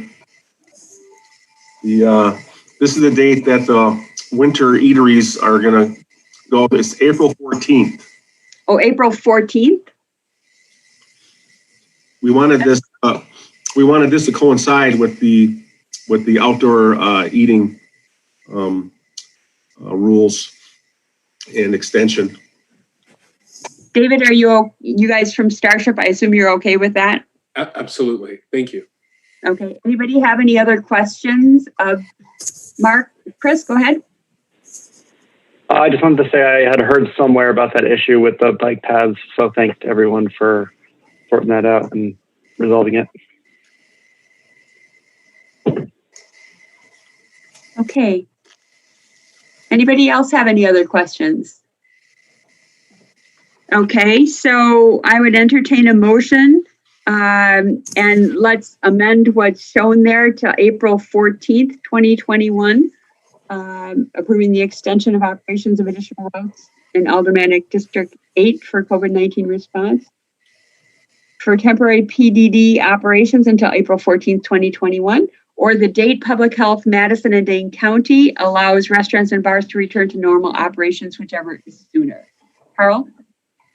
I would make that motion. Okay, thank you. Ken? Second. And there's your second. Discussion. Did I see a hand? I thought I saw a hand pop up. No? Any discussion? Okay, we'll assume a unanimous consent vote approving that extension of April 14th, 2021, or the earlier date if Public Health Madison and Dane County allows restaurants and bars to return to normal operations. If anybody wishes to oppose that vote, please raise your hand.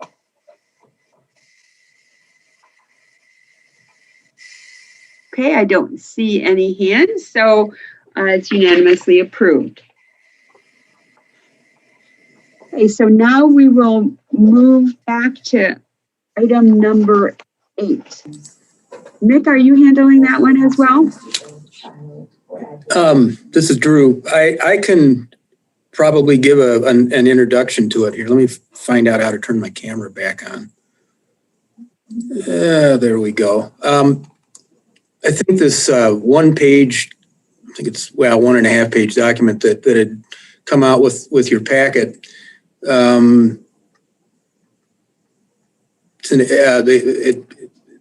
action is to ratify some bus stop changes that have occurred since the Transportation Commission was created, but haven't been approved by the body.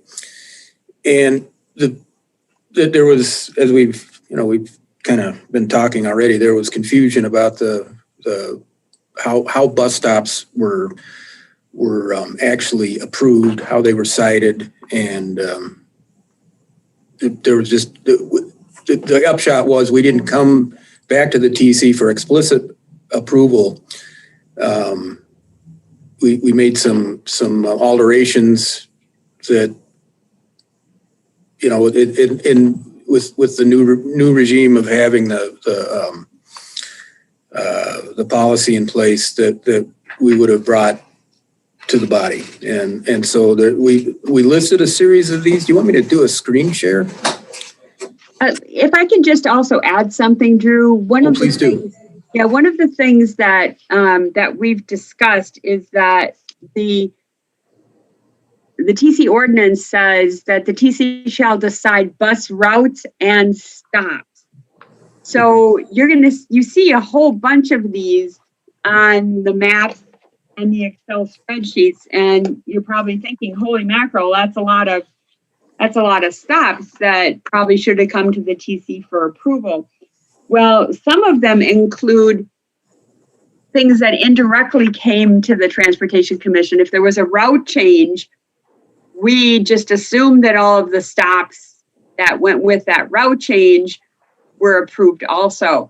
And our interpretation now is that those stops need to be specifically called out and approved by the Transportation Commission as well. So any changes in them. So some of those that you're seeing here, the TC has seen and approved route changes, but didn't specifically approve the bus stop changes. And the other thing that also occurred, and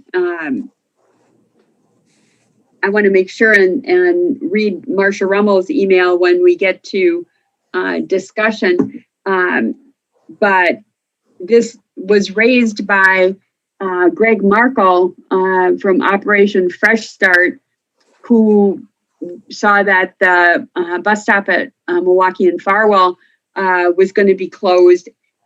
That was part of changes that were proposed in the spring at the public hearing. And then in April with COVID, as you recall, Natalie and Metro pulled back everything except I believe it was the Route 29 and the campus route changes.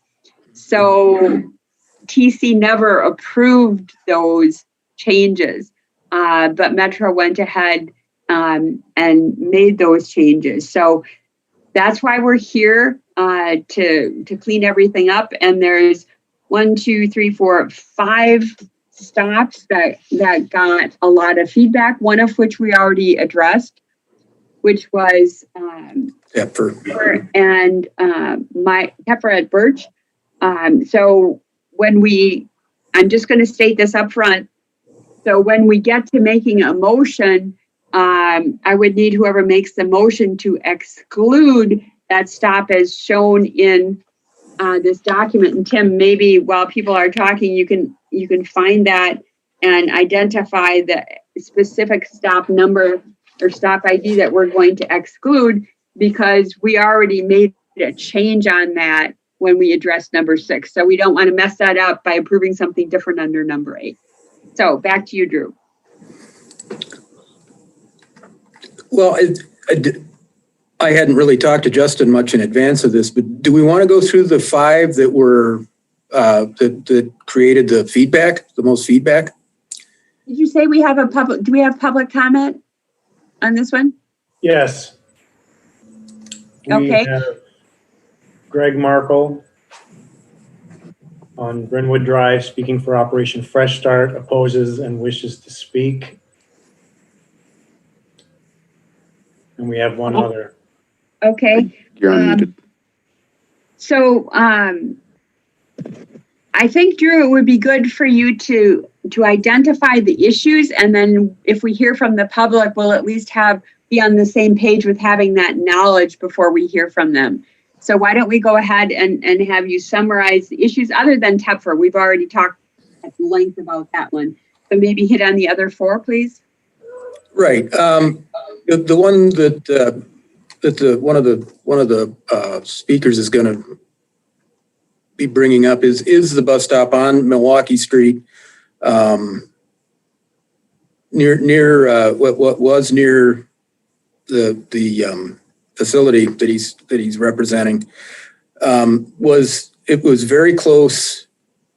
Is there any way to get a map up? Oh, it's going to be tough for all of us to. Right. Yeah, that's a great idea.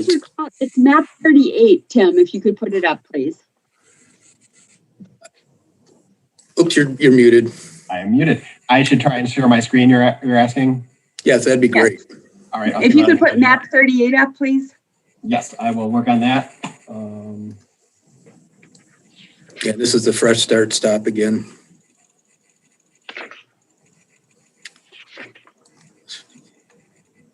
This was done as part of the kind of the bus stop spacing program.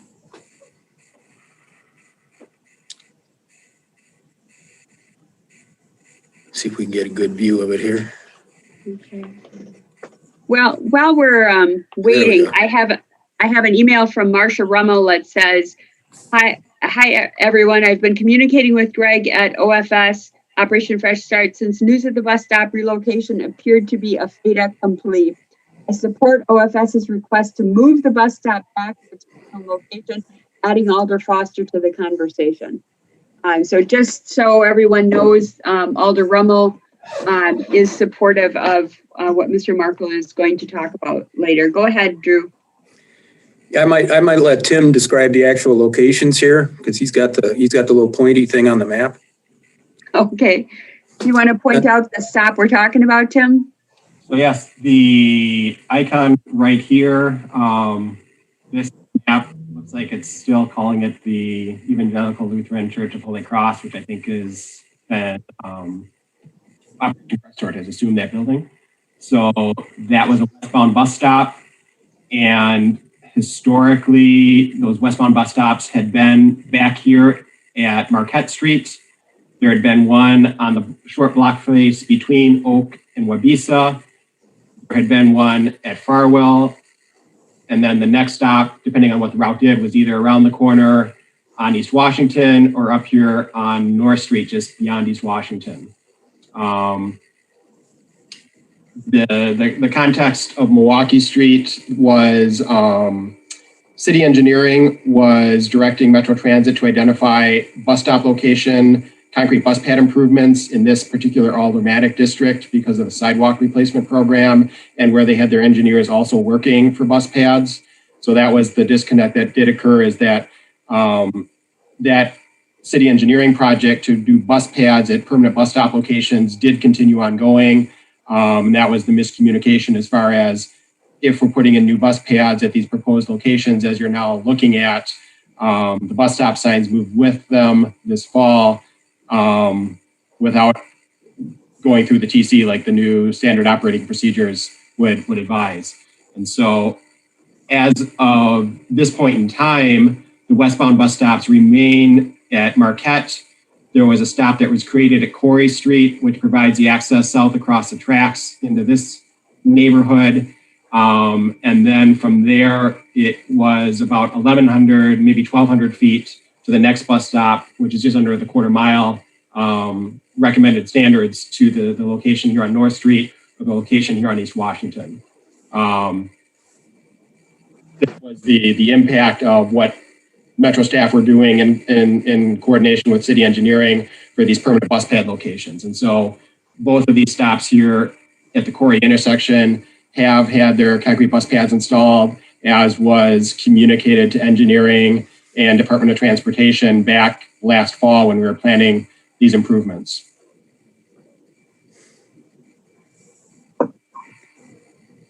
Okay, so that's Milwaukee and Farwell. Do you want to talk about Gammon and Watts? That's map 7. All right. Am I tracking with you? I'm 37 right now. Is this changing dynamically? Yep. No, you were. Yep. Thank you for the confirmation. This is map 7. So this is Gammon Road and Watts Road on the southwest side of the city. The Beltline Highway, Westtown Mall is up in this particular area. This building footprint is the Woodman's Grocery Store. There is a small strip commercial center here at the corner of Gammon and Watts. The building entrances are along the parking lot frontage. There had been a longstanding bus stop zone for buses that had variably over time either been going east along Watts Road and crossing the intersection to stop here, coming up Gammon and turning right and stopping there, or coming down Gammon and turning left and stopping there. At the current time, the only route service we have is the Route 50 one-way loop that comes up Gammon and turns right. The concern of the property owner is he was perceiving that bus passengers were creating a nuisance condition adjacent the building entrances area. And to the extent that we needed to serve this corner with the Route 50, especially for bus passengers who did not want to go all the way back to the West Transfer Point and take the 67 bus to Westtown Mall. They were getting off at this corner and walking under the Beltline to get to Westtown. They were also coming from Raymond Road, McKenna Boulevard to get to the, the Walmart store that's over here on the north side of Watts Road. And so this was an important corner for us to serve. This location where the bus stop is kind of the back of house for that strip center. And so Metro Transit had met with traffic engineering staff. We had identified an ability to put the bus stop zone on Gammon Road before the bus made a right turn, which to the extent it's passengers waiting for the bus stop were the nuisance, that would put it at the back of the house as opposed to closer to where the businesses had their entrances. That was also installed with a concrete bus pad based on those discussions with traffic engineering. This stop that is not there historically had a bus pad. So it was just the sign that moved with when we published our formal August service changes.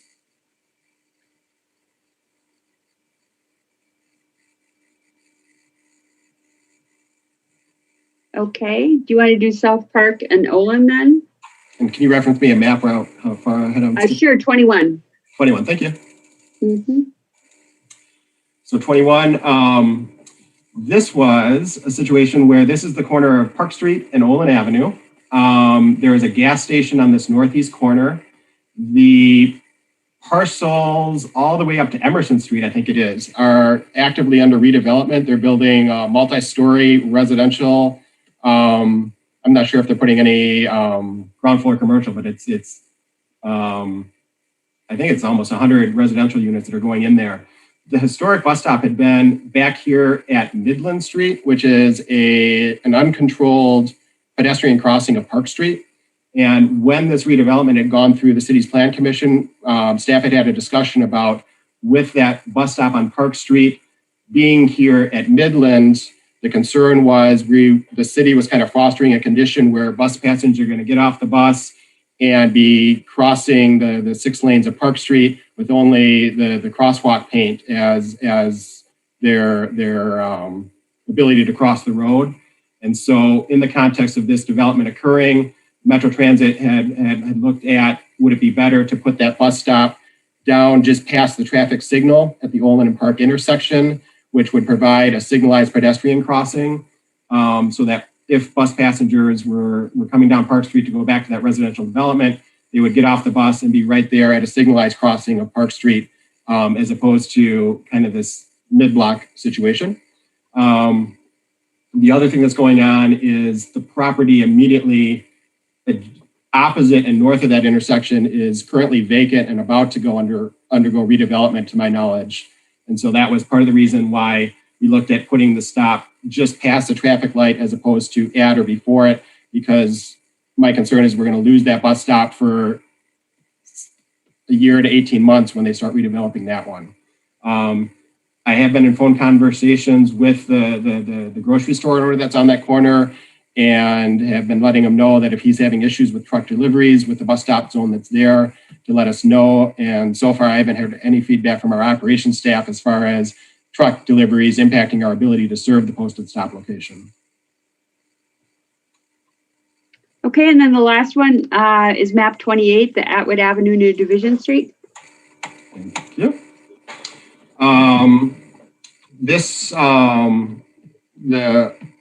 Ann Kovich had described that there was a series of bus stop proposals that had been in a proposal format for the Transportation Commission. This again is one of the corridors, Atwood Avenue, where city engineering was directing Metro Transit to look at these concrete bus pad locations. And so this was a situation where we have the previous stop that is here at Evergreen heading westbound. Historically, there was then a stop at the eastern leg of Division. There was one here at Rusk, and then there was one around the corner here at Winnebago and Atwood. With those concrete bus pads and also looking at the bus stop spacing standards, the change was maintaining the stop here at Evergreen, but moving the westbound. It was kind of consolidating the Rusk and this Division Street to a stop that was in the short block between Division Street and Corscott right here. The adjacent property owner here had expressed a concern about the on-street parking. I did confirm with him that they're in this green area right here. Looking at Google Street View, it looks like that is city right-of-way property, and it looks like there's 2-hour parking stalls with a driveway approach off of Atwood right here. And I think we agreed that there was 10 parking stalls right there that would be kitty corner from that. And so that is the situation with this one. I'm kind of still in conversations with the property owner about how to address the parking, and I'm not sure what to say as far as if the city has 10 2-hour parking stalls in this space right here, how to look at the bus stop taking up a parking stall right here. This intersection is also complicated by state statute, where by statute parking is not allowed in a T intersection, and so I'm not even clear what traffic engineering has for parking restrictions opposite Division Street, what the effective parking length is between the prohibition of no parking in an intersection and the prohibition of no parking within X feet of that intersection at Corscott.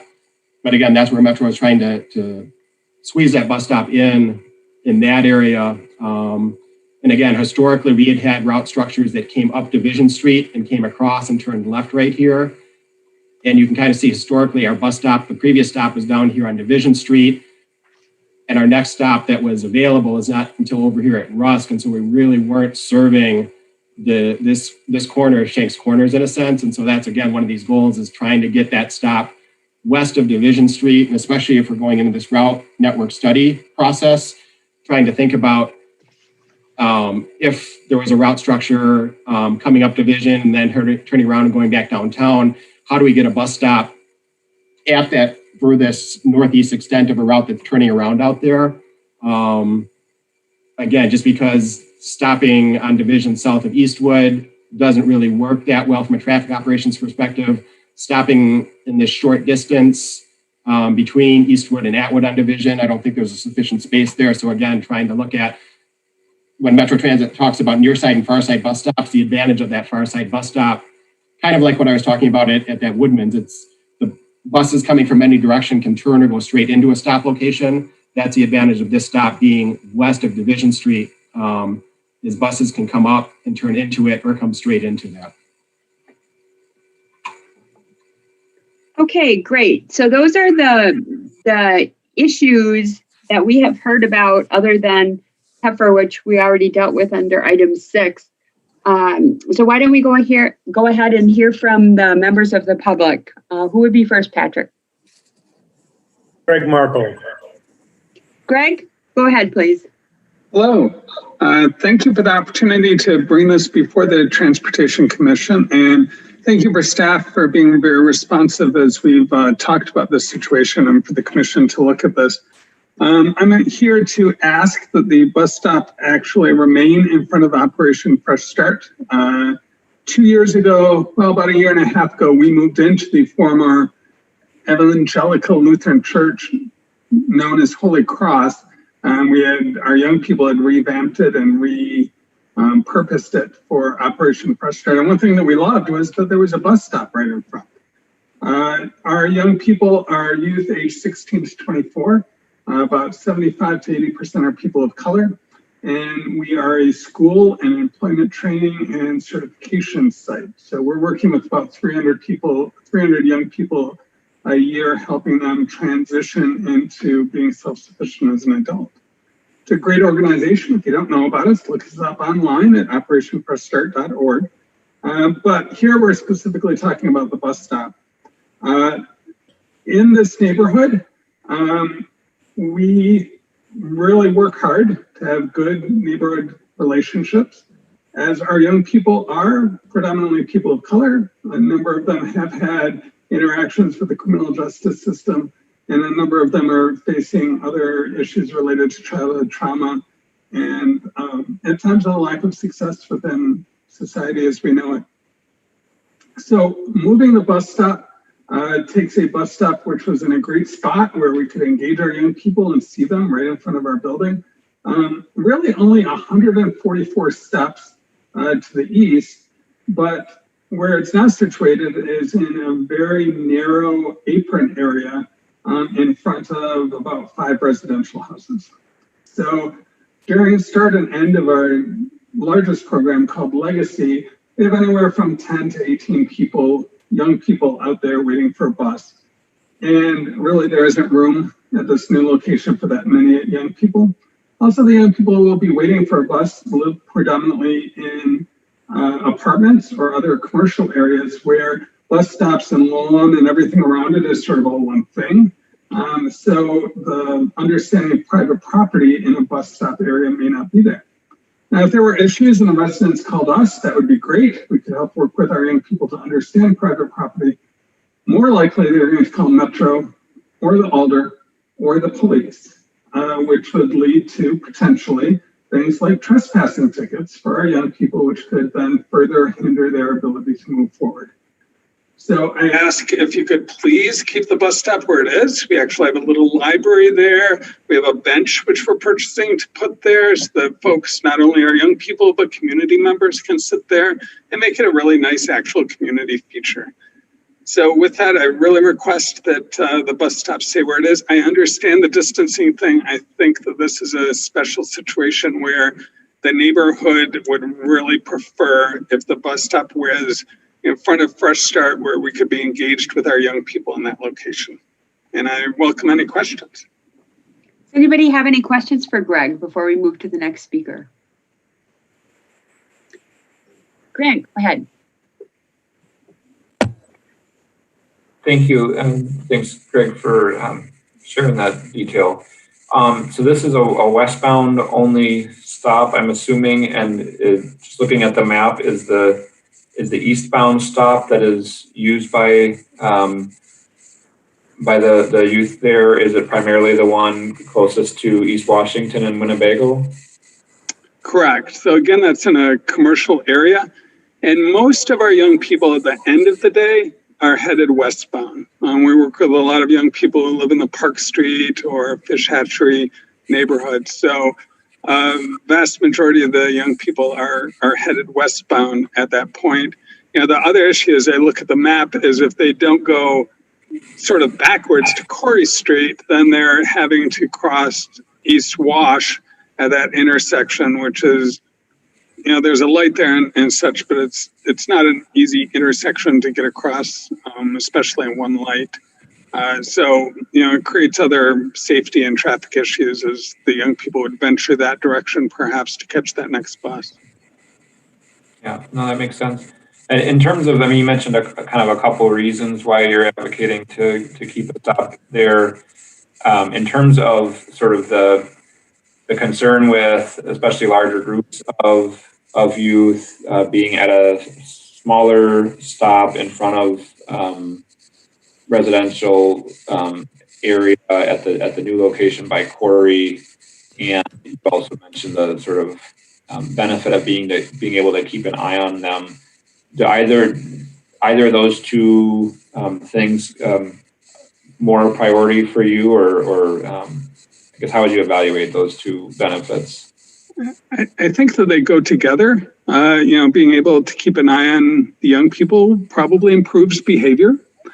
But you know, probably perhaps the larger one is that, you know, at the other stop, I would hazard to guess that staying on the apron and staying, you know, peaceful and quiet. They're young people. They're going to be there making noise, and it's a very residential, narrow street area down there. You know, in front of our building, it's a pretty wide open lawn. You know, if they scatter a little bit, that's fine. You know, if they don't want to talk to the person next to them and they want to move off a little bit and still wait for the bus, we've got room for all of that to happen. You know, at the other location at the end of the Corey Street, I think the grass apron, is maybe 6 feet. Yeah, and you've got the little pad there, but you know, there's driveways, and it's a pretty narrow area as far as catching a bus. So, you know, just trying to be, frankly, contained or caged into the legal area is going to be difficult. Okay, thank you. Anybody have any other questions for Greg? Okay, I don't see any hands. Patrick, who is next? Thank you, Greg. The other registrant is Catherine Young of D'Onofrio Drive, neither supports nor opposes and does not wish to speak. Okay, and I'd just like to remind everybody that Marcia Rummel, I don't believe she was able to join. I don't think I see her on here. She did send an email saying that she supports Operation Fresh Start's request to move the bus stop back to the original location in front of Operation Fresh Start. So that, again, I want to make sure everybody has that information. And I think Justin is just coming back into the meeting now. So that is it in terms of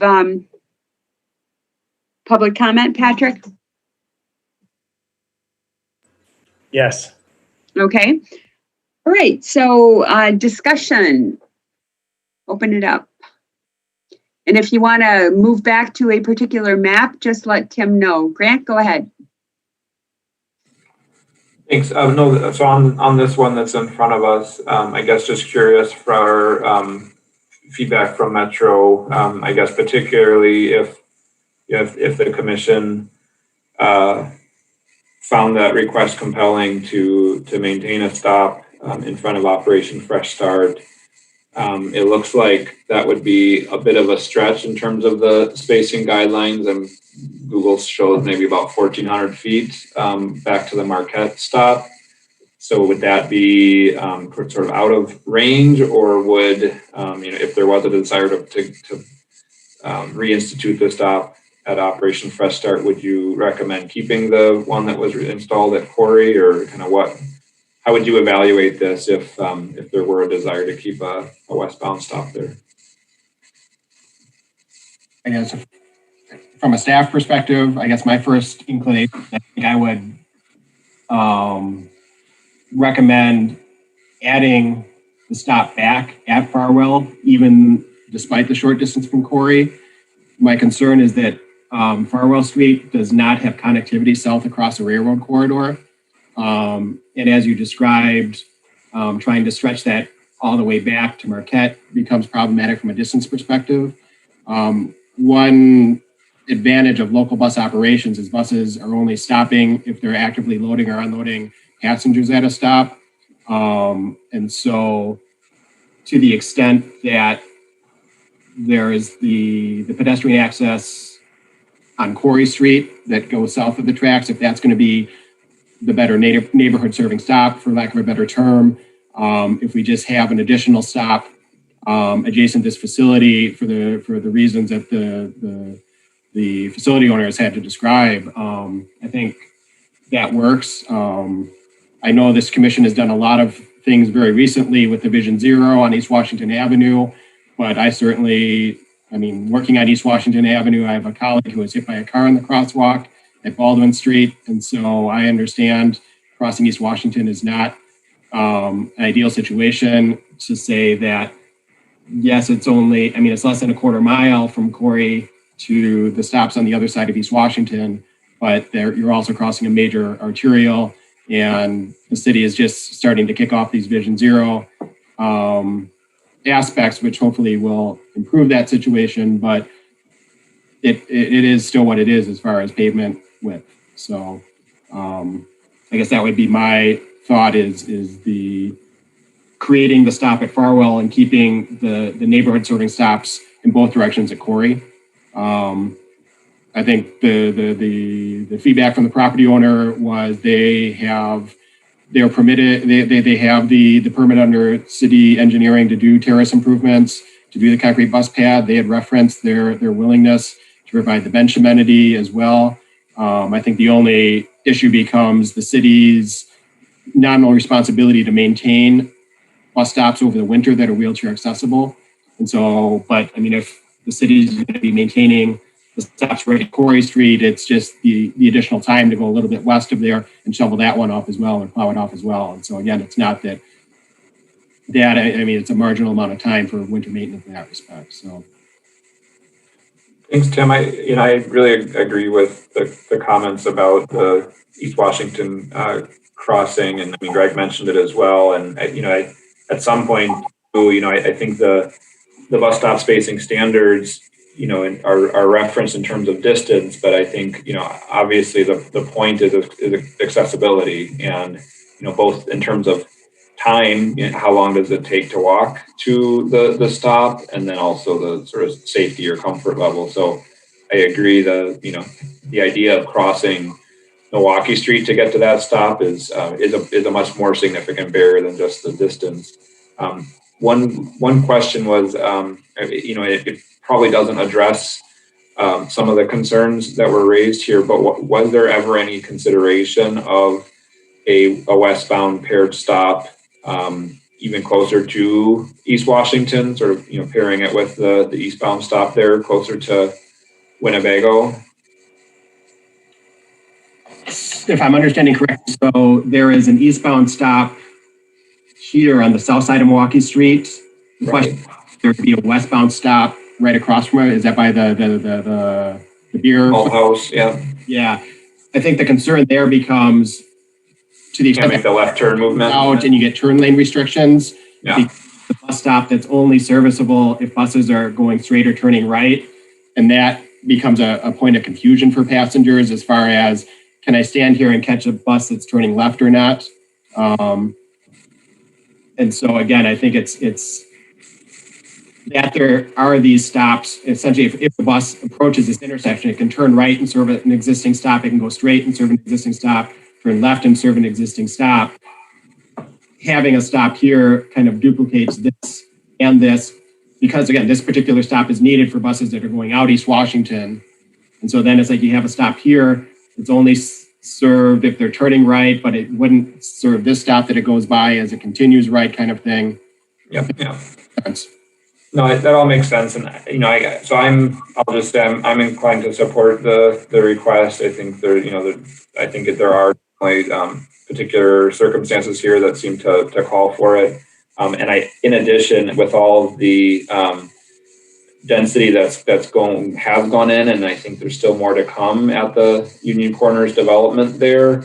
You know, even for those riders, I think it would be preferable if they're westbound. I can imagine many preferring to walk back to that Operation Fresh Start to catch the westbound rather than braving and crossing East Washington. So I think it actually would be an amenity for a fair number of people there as well as the UW clinic, et cetera. So I feel like I would be in support of it at this point. Thank you. Ken? Having spent over 30 years consulting on juvenile delinquency and researching successful programs, and also being aware of what we were talking about a meeting ago or 2 meetings ago about the issues of diversity and things like that, I would wholeheartedly support keeping a stop there. You need about, in a coaching sense, you need about 3 acts of catching a kid in the act of doing something good for every corrective that you need. And I think relocating and moving them to the Corey stop, it would be a big disadvantage for both the kids and for the staff. This is a case where having a staff informally able to see the kids and how they're behaving and giving them feedback is really winds up being an aspect of the program. We're not paying them for that, observing those kids, but that will be a big contributor to individual successes. So if we could keep the one at Corey and just add that one in front of Fresh Start, I think we'd really be helping Fresh Start be successful. Thank you, Ken. Harold? Yeah, thank you. Just one clarification question. So in this case, the green stops have not been installed yet, right? Like the Corey ones, they're not in place yet with the pad. They are in place. And again, this was what city engineering and Metro Transit had planned. I think it was November, December last year, the work for this construction season. And so these bus pads are current and installed. These were essentially unchanged. I think we repaired the pad on the one side of the street. It was getting uneven where there had historically been a pad. These pads were newly installed. The Wabisa, I think, had a pad on the north side, but not the south side, if I am recalling. But I can't remember for certain what the historic condition was of those stops. Okay. This particular stop was upgraded with the East Washington Reconstruction. This has a bus pad. This has a bus pad. This has concrete terrace on East Washington. Okay, thank you. No, I mean, I think that's helpful to know what is already in place. And I guess in the case that we had earlier, we need to take out the bus pad and put a new one in. The other question, I was just looking at the location on Street View. I wonder if, so assuming we wouldn't keep the westbound, so we would want to stop in front of Operation Fresh Start, but we would not want to have the additional Corey Street, sorry, my direction. Let me interrupt, Harold. Yeah. I think that let me interrupt for just 1 second, Harold. I believe what's being discussed is adding back the stop at Milwaukee and Farwell and leaving the 2 Corey stops. Correct me if I'm wrong about that, Tim. Myself? I was going to say that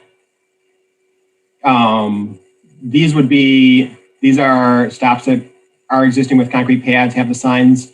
These 2 are pads that have the signs.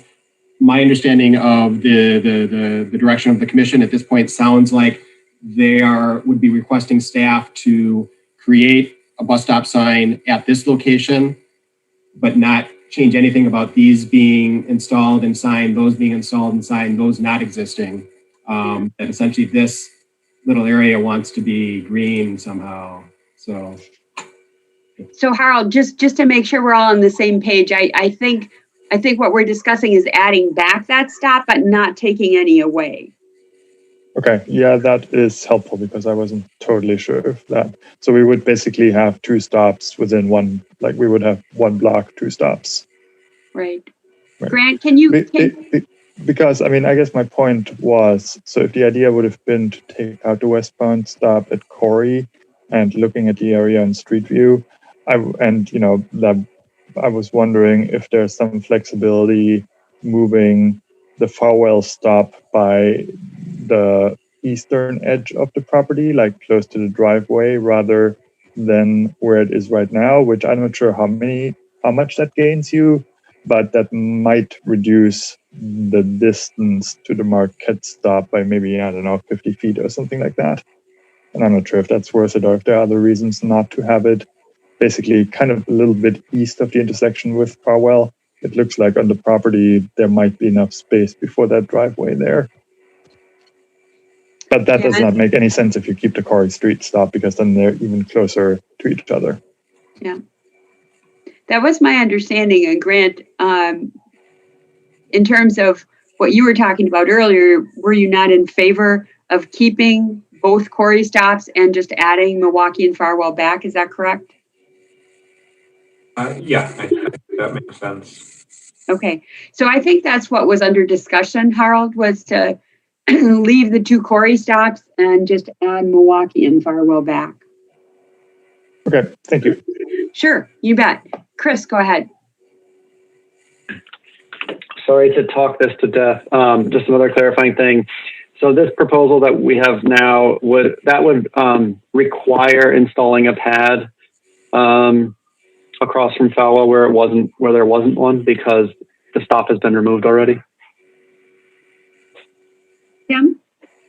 So Milwaukee Street is not a reconstruction project. And so I don't have it in front of me. I'm sharing my screen. And maybe if the director of the facility knows if there was already a concrete pad somewhere out there, if they were talking about expanding it for the bench.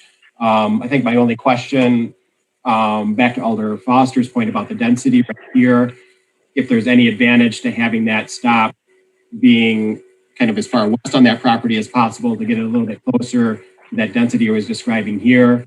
But I'm perfectly flexible however that wants to work out. Again, I think the goal here is to say that what's being described is the desire to have the participants in that facility have the stop location that is in their front yard and is a comfortable space for them in that sense. And so wherever that pad falls along their frontage, I'm comfortable to work with the facilities director to identify that. Joe is great. Thanks. Excuse me, Joe, let me just ask, Joe, is Greg Markle still with us? Yes, he is. Okay, so Chris or anybody, we do have Greg here, so we certainly can ask him questions and Joe can hook him back in. Go ahead, Chris. I don't think I have any more questions. I think there's not a pad here now, and I think it's an insignificant detail in the scheme of things. I think I'm in favor of what we're proposing here. So. Okay, so Greg Markle, if you're on, people have been discussing about where the pad should be. Do you have thoughts about that? Yes, I do. Thank you for the opportunity. So this facility, when you look at it, it looks like one building.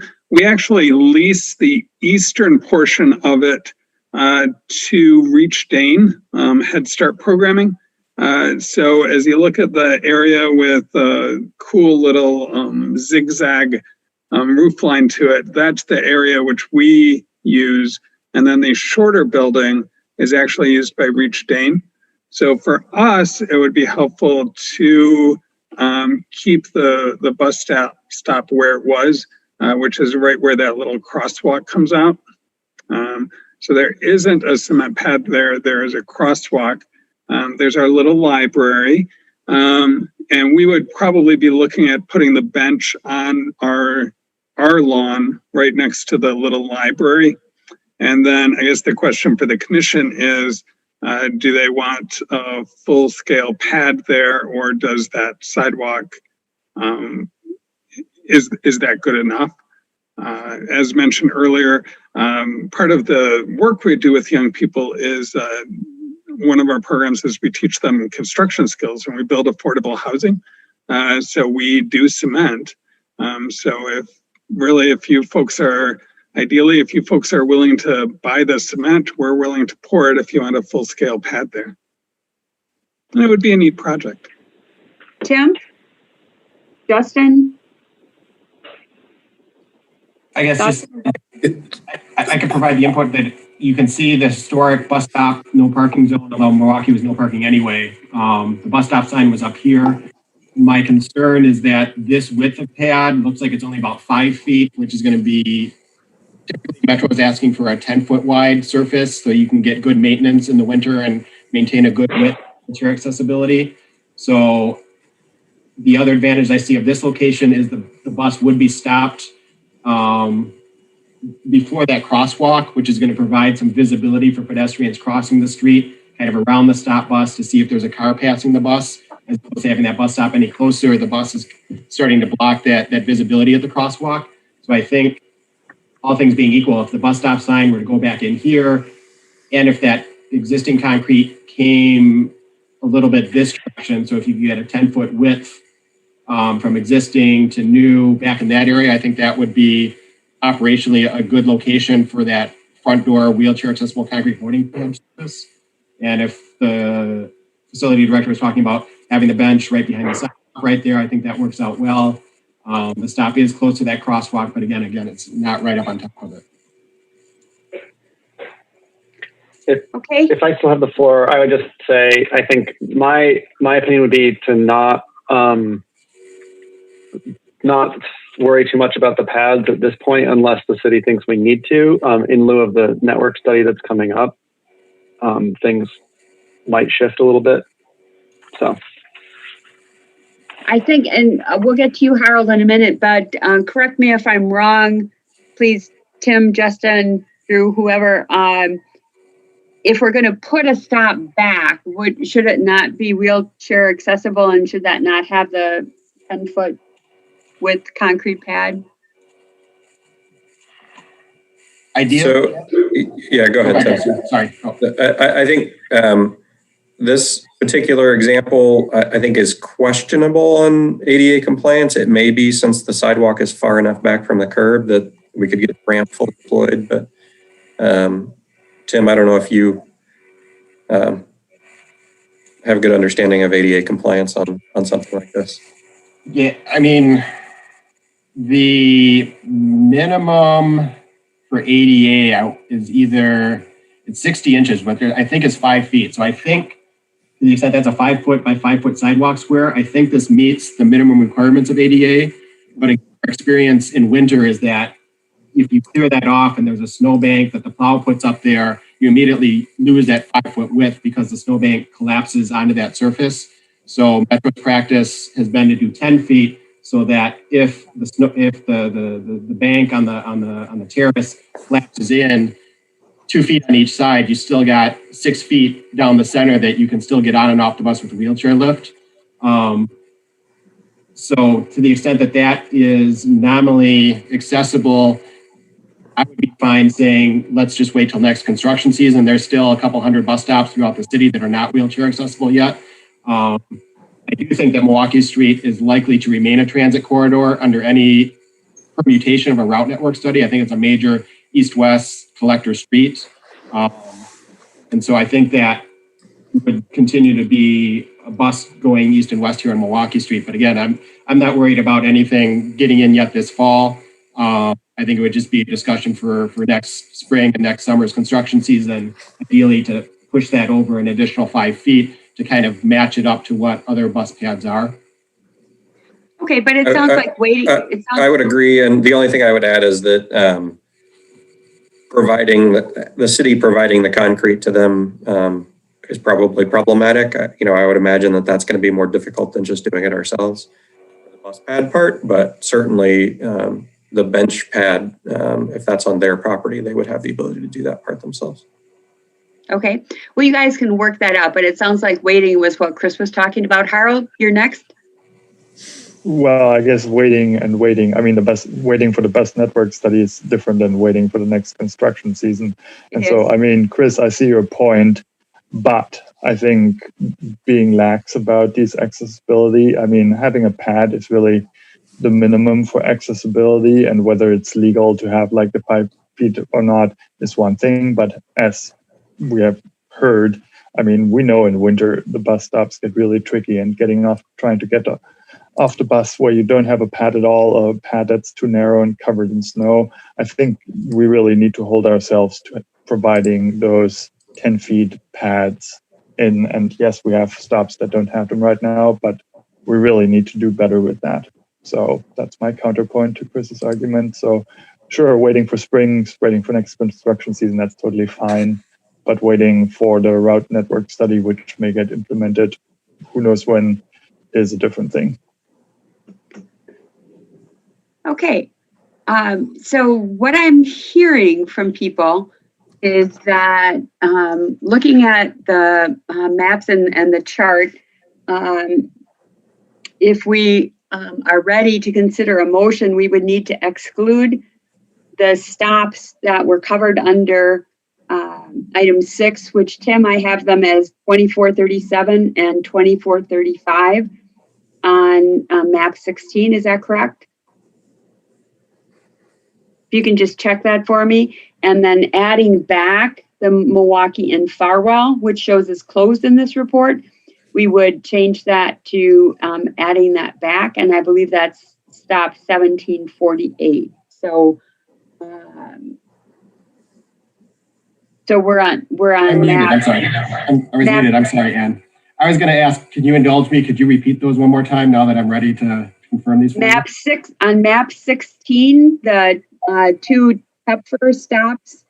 I have as 2435 and 2437. 2435 was showing as closed and 2437 was showing as the new one. And we're excluding those from the approval because we already dealt with those elsewhere, correct? So I am going to agree with you that yes, map page 16, bus stop 2435, stop closed, Tepfer-Meyer northbound, will now go back to being a bus stop, and that the item stop ID 2437, Tepfer and Birch northbound will not be a bus stop. Correct. Okay. Right. And since we dealt with those with a separate approval, I was suggesting we just exclude them from the approval. Okay. And so that's my suggestion, and I'll hear what people have to say about it. And then on map 38, we would be adding back the stop at Milwaukee and Farwell, with you guys working out the concrete pad issue. And I believe that's 1748. I'm agreeing with that on map page 38, bus stop 1748, Milwaukee and Farwell westbound. That was a stop closed. That is going to be stricken and will be added back as the bus stop. So that is the discussion that I'm hearing so far. Alder Foster? Grant? Yeah, I would move approval of the changes with those 3 modifications that you described, Ian. Okay, is there a second? Anybody willing to second that? Bill? Your hand is up. I will second. Okay. Ken, did you have a discussion or was that a second? Okay. All right. Further discussion on the motion to approve the bus stop changes as shown in the report with the exception of the 2 stops on Tepfer, 2435 and 2437, which we're excluding because they were covered earlier. And we're changing stop 1748 at Milwaukee and Farwell and adding that back. Further discussion. A lot of good discussion about bus stops tonight. Okay, I'm going to assume a unanimous consent vote unless somebody wishes to object or vote no. If so, please raise your hand.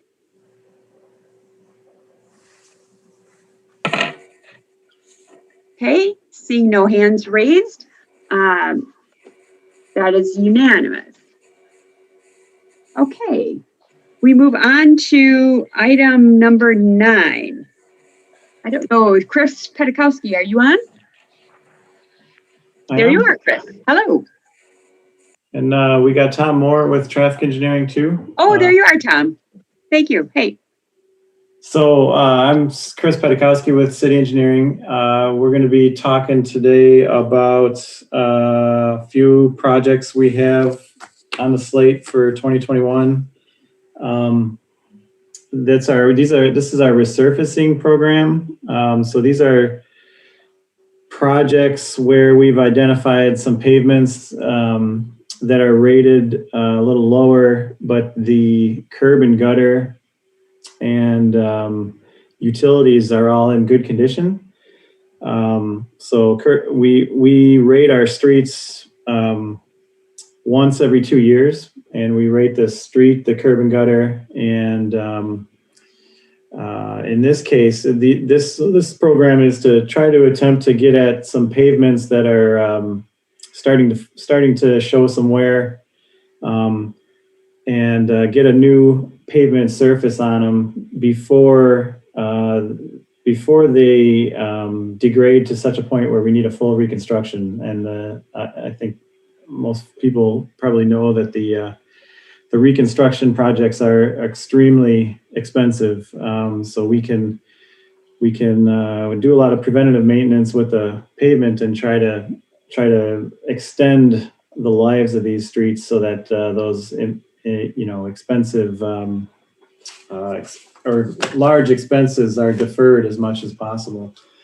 So these 4 streets I'm going to talk about again are in our resurfacing budget for next year, and we haven't gotten through all the designs yet, but wanted to kind of get your guys' feedback before we got too far on options to consider for some of these streets.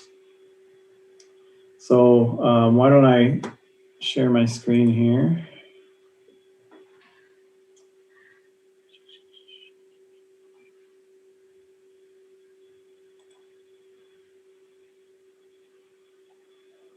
Are folks seeing Gorham Street right now? We are. Okay. Huh. I usually get a green outline, but I don't see it today. Okay. Anyways. So the first project I'll talk about here is Gorham Street. We are looking to resurface from Butler to Baldwin. This street currently has marked bike lanes in the red section, so from Butler to Brearley. From Brearley to Few, it's a different cross section. It's thinner by 6 feet. And so there currently is no marked bike lanes in that stretch. There's two through lanes and 1 parking lane. And then the last block, Few to Baldwin, has no parking and has two travel lanes. So, like I said, we didn't, we want to do a resurface of this project. It's typically a quick kind of a 1 week kind of project where they come in and they mill off the pavement and put a new surface layer on and then remark it. We wanted to bring it to your attention because actually all 4 of these streets that we have on our resurfacing program are in the bike network plan for being streets that needing improved or needing on-street facilities. And in this case, certainly the green and purple sections. They don't, Kimberly called too. I guess first off, we wanted to guys get your thoughts. Typically it's a lot easier to change things with a reconstruction project where we can move curbs and you kind of start with a blank slate. But in this case, we're kind of stuck with the curbs where they are. As I mentioned, since they're in the bike network plan for needing on-street improvements, wanted to bring this one particularly to your attention to get early input on what you folks think might be options here. The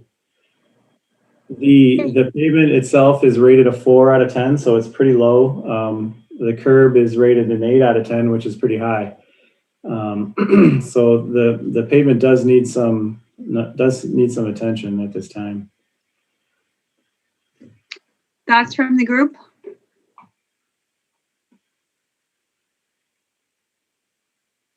Grant? Thanks. Yeah, Chris, I guess, it sounds like the curb's in good shape. It's the difficult, well, let me back up. I mean, I think this is probably one of the most critical gaps in our bike network. I think particularly with improvements that have been made recently along the Tenney Park and the connections that have been improved going past First Street and connecting that entire neighborhood really reinforces this inbound gap from Baldwin to Brearley in particular. So I think it really is a critical gap we need to work to close. I guess two questions in terms of the curb.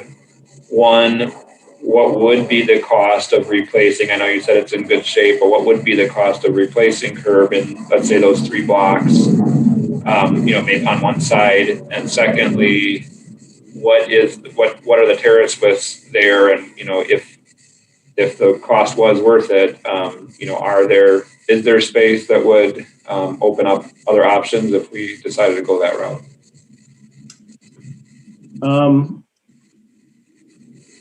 So I think, correct me if I'm wrong, Tom, but I believe we can mark the bike lane in the purple section here without changing the curb, since there is no parking there now. Right, yeah. That section doesn't have any parking right now. There's really no driveways on that northwest side, so we could fit in a bike lane there. But that green section, the 6 feet that it's narrower than the red section, it's kind of 3 feet narrower on each side. So to do it right, we would probably want to remove all the curb from both sides of those 2 blocks of the green. Yeah, and there's also some grade issues, so you can't really steal all from one side, because you would create driveways that then are not too steep.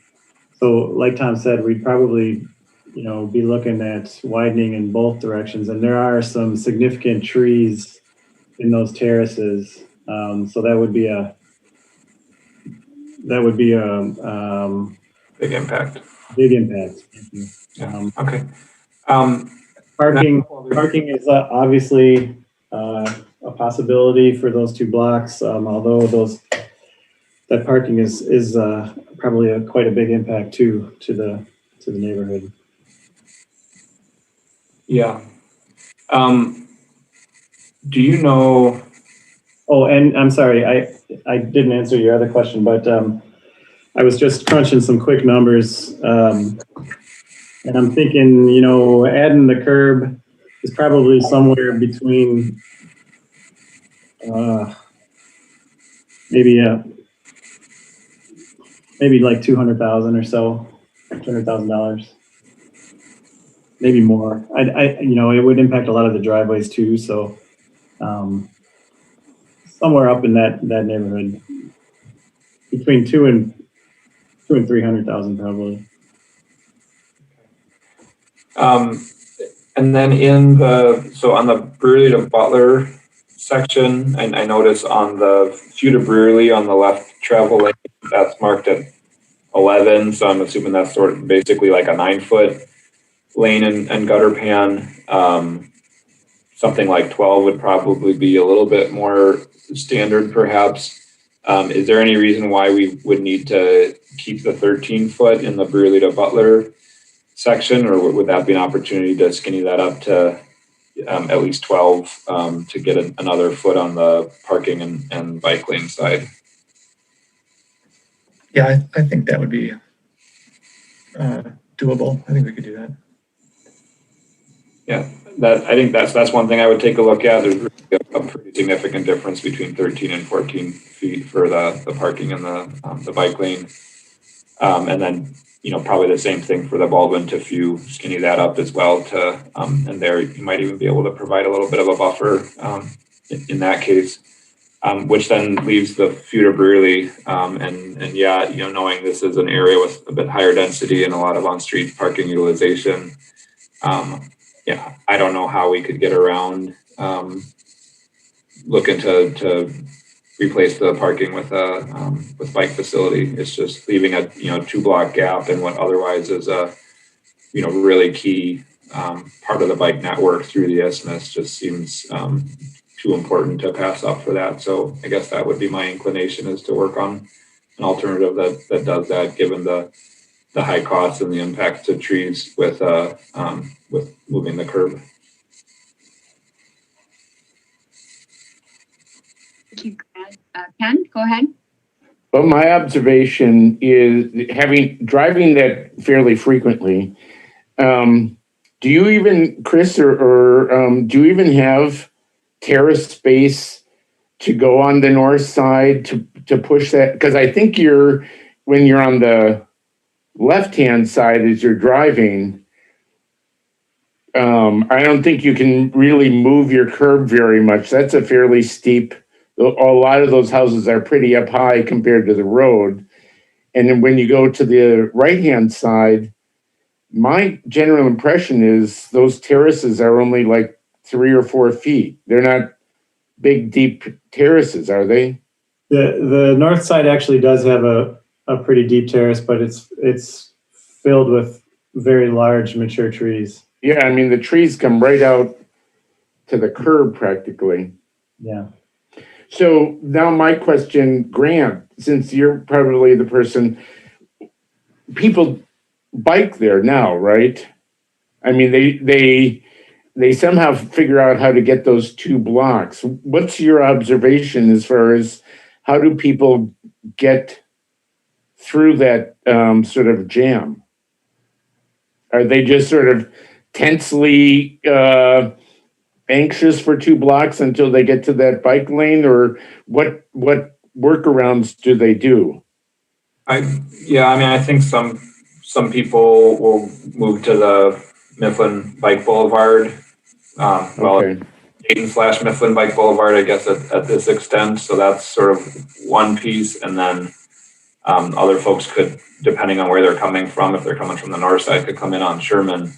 I think it's less, I think connecting these kind of gaps is less about improving the conditions for people that are already biking, but rather creating conditions that people that simply won't bike this because they see it as a complete barrier, it won't even be an option. And so I think the value, is less in making it more comfortable for people that are already figuring it out, and more about making biking a viable option for people in this area that now they just don't even think it's a possibility.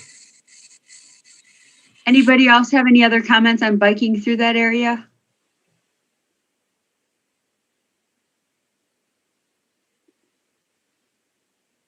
I don't see any hands from people. Is that all you had then, Ken? Yeah, I just had the question. So, Chris, is all that underground work sort of by James Madison Park in anticipation of this resurfacing? Yeah, so that was the last bit of sanitary sewer that needed to be replaced. And then the thought was, we would do that actually what the original thinking was here is that is a lot of the most disruptive work as far as like traffic goes. And we wanted to try to advance that during COVID when the traffic volume was very low, and separate the two projects. So so that next year's project is simply a resurface, you know, kind of a week in, week out, and done. And you know, it's kind of more of a low impact to the neighborhood. Yeah.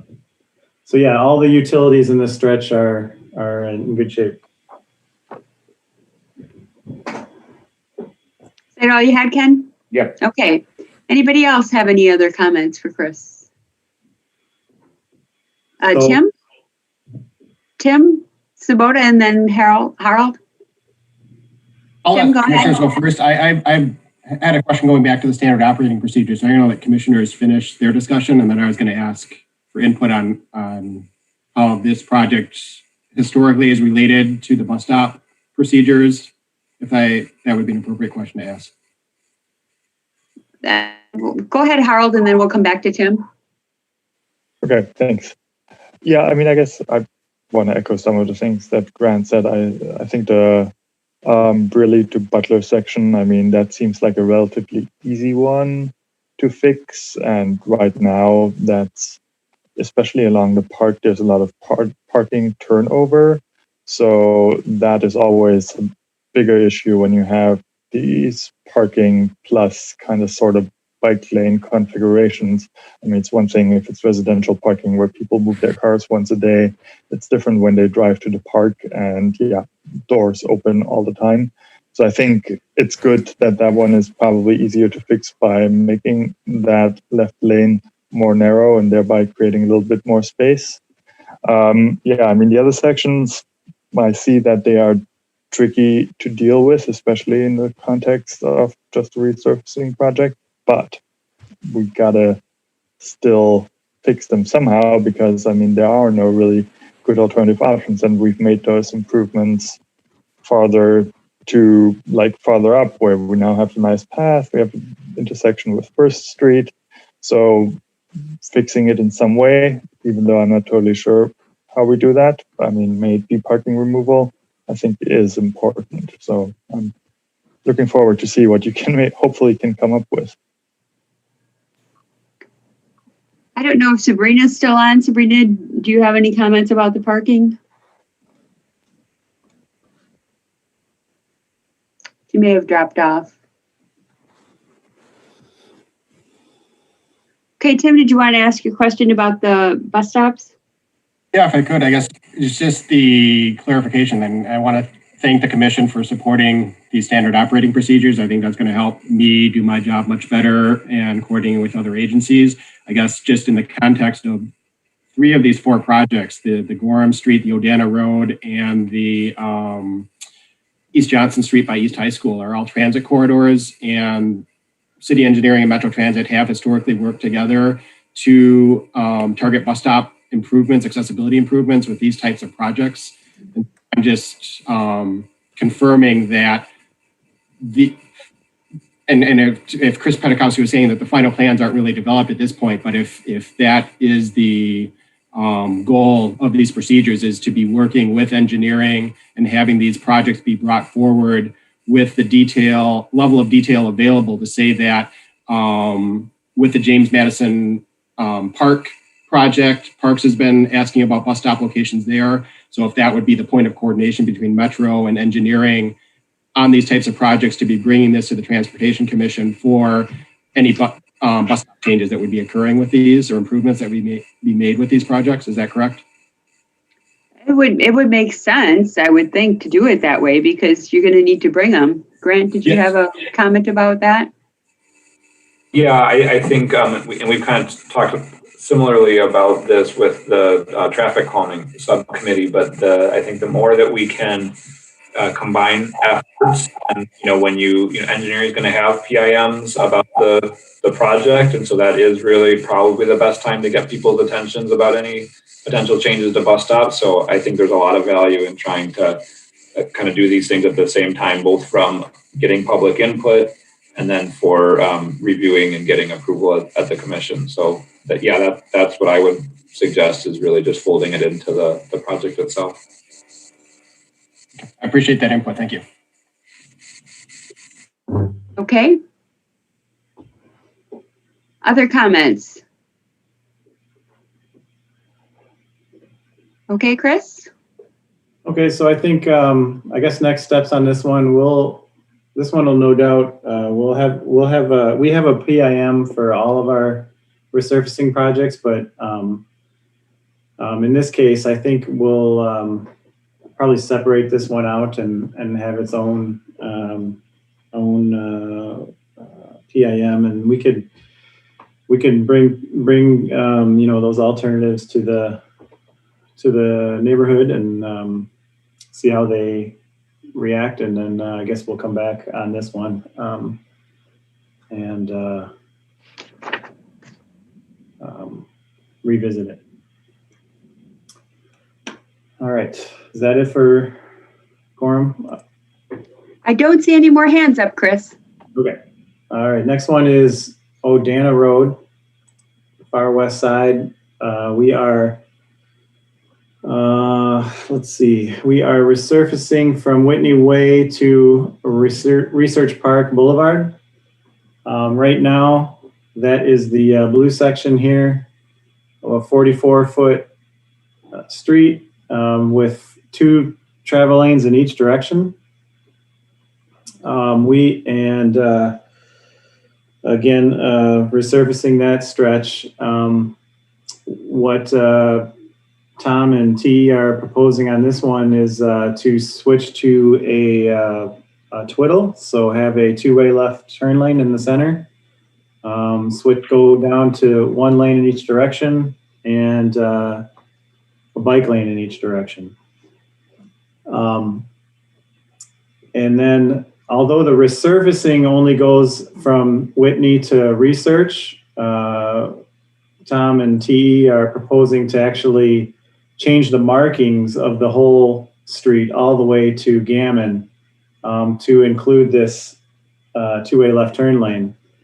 So you'll get the new pavement in this turquoise section, but we would get the new lane markings for the entire stretch of Odana from Whitney to Gammon. Also, there's some different widths on the 3 different stretches. So when we get a little bit of extra width in the purple section, that we include a 2-foot buffer. And we get from Gammon to Potomac, looks like we get out to 52 feet and include 7-foot bike lanes and 3-foot buffers. So as the width of the road widens, the presence of the buffer and the bike lanes widen. That's our proposal for this one. Grant? Thanks. Could someone, well, number one, very supportive of this. I think this has been on the radar for some people for a while. This is another really significant gap. And I think our experiences so far with the twiddle conversions have been really, really positive. And I would expect this would be an improvement just for traffic safety alone, regardless of the improved bike access. So I think it's definitely the right direction. My question is on the 11 versus 12-foot center turn lane. Any info on that, and is there any any real sacrifice going down to the 11-foot, and if not, any way that could be considered for the purple section as well, just to get another? I know it's only a half foot on each side if it went down to 11, but 4-foot lanes, if we get them to 4.5 would be great. I don't know what kind of impact it has going down to an 11-foot versus 12 in the center lane. Yeah, we can take a look at that. I think one of the things was some of the curbs along the street, because 11 feet is getting pretty tight for a center turn lane, but I think that's something that we can consider. And then what would your preference be to add, if we took away the foot from the center, I suppose we could add that. I would probably add it into the bike lane like you have on the blue section. So you'd keep the 6.5 or 4.5 foot lane and then keep a 2-foot buffer. But I mean, not a huge difference that way versus the 2.5 and the 4. Yeah. Sure. Yeah, we can look into that. Thank you. Okay. Ken? And then Harold? Tom, I have a question. So at the intersection of Whitney and Odana there, westbound traffic currently has 3 lanes. In the middle lane, you have the option of going straight or turning. How do you funnel those 2 lanes into the 1 lane at that intersection? Yeah, so that's something we haven't drawn up yet, but that's what we're going to have to deal with. What we'll end up doing is widening it back out at the intersection. And then we're going to have to figure out what to do with the bike lane at the intersection, whether, because I don't think there's going to be enough room for a designated bike lane with the existing 2 through lanes and a right turn lane. So yeah. And northbound on Whitney, is that a single left turn lane light or is that a double? That's double. So the same problem there, getting people ready. I mean, they'll come around the corner and all of a sudden they'll have to do merging as well, right? Yeah. Yep. It's going to be it'll be a lane drop there and a transition. Okay. Just wondering. Is that all you had, Ken? Yep. Okay, Harold? Yeah, Ken kind of brought exactly the same point up. I was wondering about the intersection configuration there because, yeah, I think that is tricky. You have a lot of right turning traffic going from westbound Odana onto southbound Whitney Way. And so figuring out a way how you get from this nice buffered bike lane. And I think bike traffic is probably mostly continuing straight on Odana. So making sure that people don't get squeezed out or have to make these awkward transitions where you have lots of right turning traffic crossing over will need to be figured out somehow. But otherwise, this is great. I mean, this could have happened a long time ago. It's great that it's happening now. So thanks for that. Okay, any other comments on this one? I don't see any hands, Chris, so go ahead. All right. The next one is Nelson Road. We'll be resurfacing from High Crossing to Felland. And right now, that's kind of a big transition from kind of a full improved section to the west to a more of an unimproved section on the east. So see if I can zoom in a bit here. So Tom, do you have anything to add about your thoughts on this one? Yeah, so this markings that are shown here is pretty much what's out there right now. So there's an eastbound bike lane that picks up at High Crossing Boulevard and goes to the limits of the curb, which is right there. And then right there, it transitions to, it drops the curb and then it's just a gravel shoulder. And there is not a bike lane east of there for eastbound. So that's kind of where it's narrower. And then we get to Felland right here to the east. And then this is kind of where it's Town of Burke and Madison limits kind of at this intersection. But the road is kind of aligned. The south pavement edge is kind of lines up, so I was thinking about trying to somehow fit in a eastbound bike lane to Felon, but I think it would be tough in places. I never got to that point of putting that in, but yeah, it's going to be kind of a tight pinch point right where like the 1718 is drawn, just because of the curve and how the street lines up. But I don't know what your thoughts are for looking into that, or if that's worth pursuing. Because once you get east of here, it's a 22-foot wide roadway, so there really isn't room at all for bike lanes. And then I think Felon is the same thing to the south. It's pretty tight. So. Grant, go ahead. Thanks. I remember reviewing a neighborhood development plan out in this area at TPPB last year or so. I can't remember offhand if it included this area or not. I know there's several different neighborhood development plans. I wonder if, I don't know if either of you have had a chance to review those, but that might be helpful as a starting point to just see what was called for in the roadway plans sort of longer term. And then I don't know, just confirming this is just a sort of a resurfacing project. And then do we have any sense of when a reconstruction project might occur out here? First question, I could be wrong, but I'm pretty sure it was a multi-use path on one side, sidewalk on the other, and bike lanes included, and a 4-lane boulevard. But I'm pretty sure there was a multi-use path, but I'm not exactly sure if there were bike lanes on the street, but I can double check that. As far as reconstruct goes, I think, this part here is still undeveloped and in the town of Burke.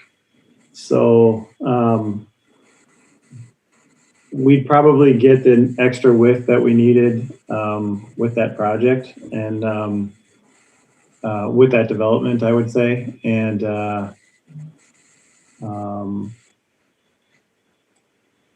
so hard to say when that would come.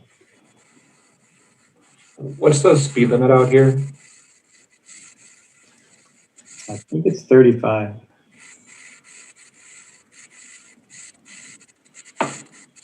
And then, Tom, you mentioned this most constrained part is where it shows the 18 and 17. Are those just lane markings in the middle, or is that an actual median? I think it's lane markings. So these are just markings, what's shown right here. So this is kind of the transition from 2 lanes to 1 lane eastbound. So we're kind of dealing with that, and we've had complaints about that lane drop. It's kind of confusion out there, but Do you feel like there's a need to have those 2 lanes rather than just have it one starting back at High Crossing? Is that determine that there's some high value to help the intersection function, or could potentially this just be start at 1 lane back there and stay 1 lane? Yeah, we could look into that. I would think that the volumes are low enough that we could drop that lane further back. Yeah, I mean, there's not low stress bike facilities out here generally, other than the path up by High Crossing. But I think if there's any way you could get at least a marked bike lane through here up to Felon, would certainly be a big improvement. It's pretty high speed and higher volume car traffic. So I think it's worth trying to figure out and reducing it down to 1 lane, unless there's a really strong need, especially if that helps you accomplish it, would be also something that I would recommend you looking at. Okay, yeah, we'll do that. And then, for all of these, when we have more detailed plans, we'll bring them back too. So this is just kind of get these high level talks. So And then for westbound bike lanes, it kind of picks up here at Felland, and then the way the lanes are configured right now, there's like a dual, if you go to the west and to the back over by High Crossing Boulevard. Yeah, between Morgan Way and High Crossing Boulevard, there's that dual right turn. So just with the lane set up there, and this doesn't show it, but there's that multi-use path over that picks up, that goes along High Crossing Boulevard. So that's another thing that we could look at is, are these lanes all needed? Do we need that dual right? Yeah, it's pretty massive out there. And I know that the Sun Prairie Bike Advocacy Group had had some really good feedback on this. And I think met with Renee on it. And I think maybe Jerry was involved in that conversation as well. So maybe checking in with them and there was some kind of specific feedback, especially around the intersection back there, that might be a great opportunity to incorporate in there. And then, just maybe also thinking about what the longer term goals, again, with connecting up to that shared use path are. So if there's any way that we can at least prepare for that with some lane markings would be great with this project. Granted, Renee was on earlier, but it looks like she dropped off. Wondering if another option we could look at, maybe, as I'm remembering that plan, I'm pretty sure had that multi-use path. Maybe we should look at on the north side putting in the multi-use path now and reaching the bike lanes on the street. I think that would be a good thing to look at. I may be proposing something I can't afford, but Is that all you had, Grant? Yes, thank you. Harold, go ahead. Yeah, I guess some of this was already covered, but I think focusing on the intersection, at least things that in short term would actually improve conditions for people biking and just a few people that are walking out there, is focusing on the High Crossing intersection. But again, then I'm not totally sure what's in the scope of a resurfacing project there. And I think WisDOT has opinions on that intersection as well. So talking to Renee and figuring out if they came up with anything and whether that fits into the scope of the project would probably be the way to go. And then, eventually that multi-use path, let's do it. Yeah, and just to reinforce that, the WisDOT was involved in that conversation as well and seemed open to, working on some things. So again, Renee can kind of share that with you, but it would definitely be worth focusing on here. Okay, any other comments on this one? Okay, Chris, go ahead. All right, last one is East Johnson Street from 3rd to North. This section right now is a 36-foot wide street and currently has one lane of vehicle travel in each direction and one lane of parking lane.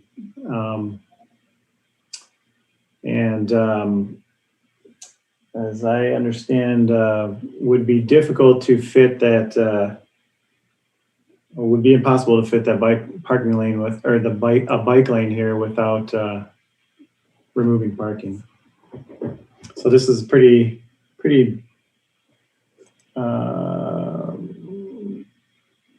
I don't know if I call it dense, but residential area with mostly homes along this stretch. I assume the parking is well used there, Chris? That's my understanding, yes. Mm-hmm. I would assume so. I don't think it's as much as the other area we were talking about on Gorham, but it is used, yeah. Mm-hmm. So comments from folks on this one?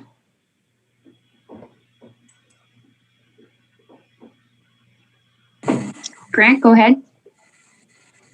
Are there any medians? Looks like maybe by 6 there's a little one. Yeah, I think there's some little traffic calming medians that were put in probably.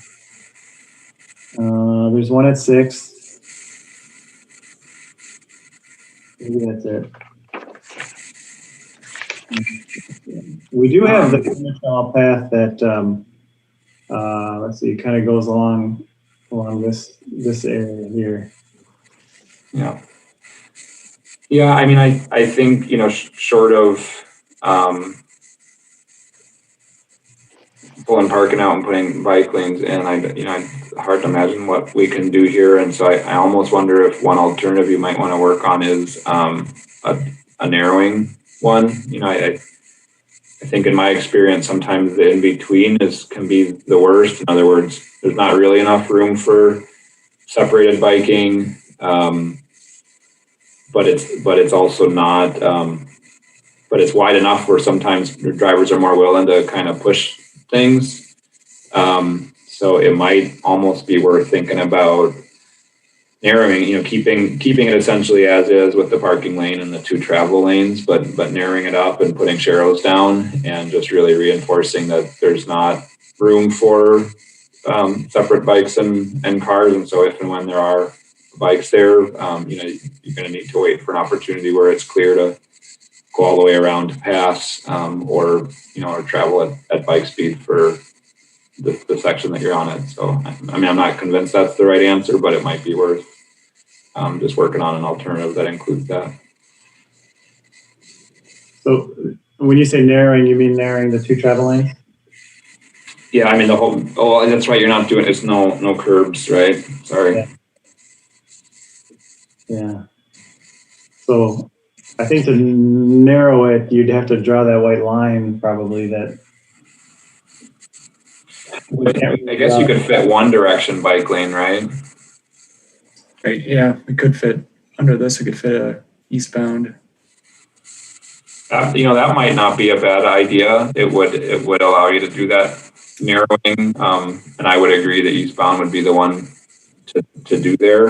And then maybe do sharrows in the westbound. That's something to consider. Because it has a center line currently, correct? Yep. Yeah, I think that would be worth exploring. Could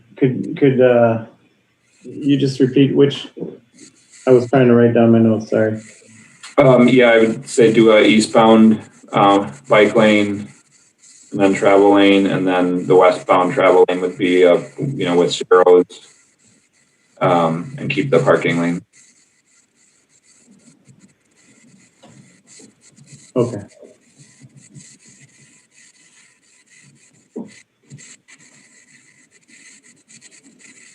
Have any other comments?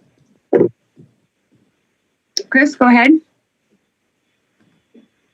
Yeah, I'm not sure if this is what you were just saying, but this looks like the same. It's the same width as the Gorham Street section we were looking at earlier that has 13 foot. It would have, so that in that case, it would have 13 foot eastbound, 10 foot westbound, and then 13 for parking and bike. Is that what you were just describing, or is? Yeah, I was actually thinking. I think the eastbound is bike facility would be the more valuable one, and it also wouldn't put it up against the parking. So I was thinking more like I think it would be like 5, you know, gutter pan, and then 5, 10, 10, 8. I don't know if that is exactly the right number, but I think that all fits. Okay. Typically we do it, I think 18 is kind of the preferred minimum for a travel and parking lane.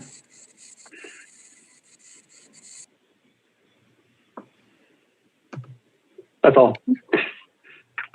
Okay, thank you, Chris. Anybody else have any comments? I don't see any hands up, Chris and Tom. So it looks like you'll be coming back to us with the Gorham Street. Yep. Okay.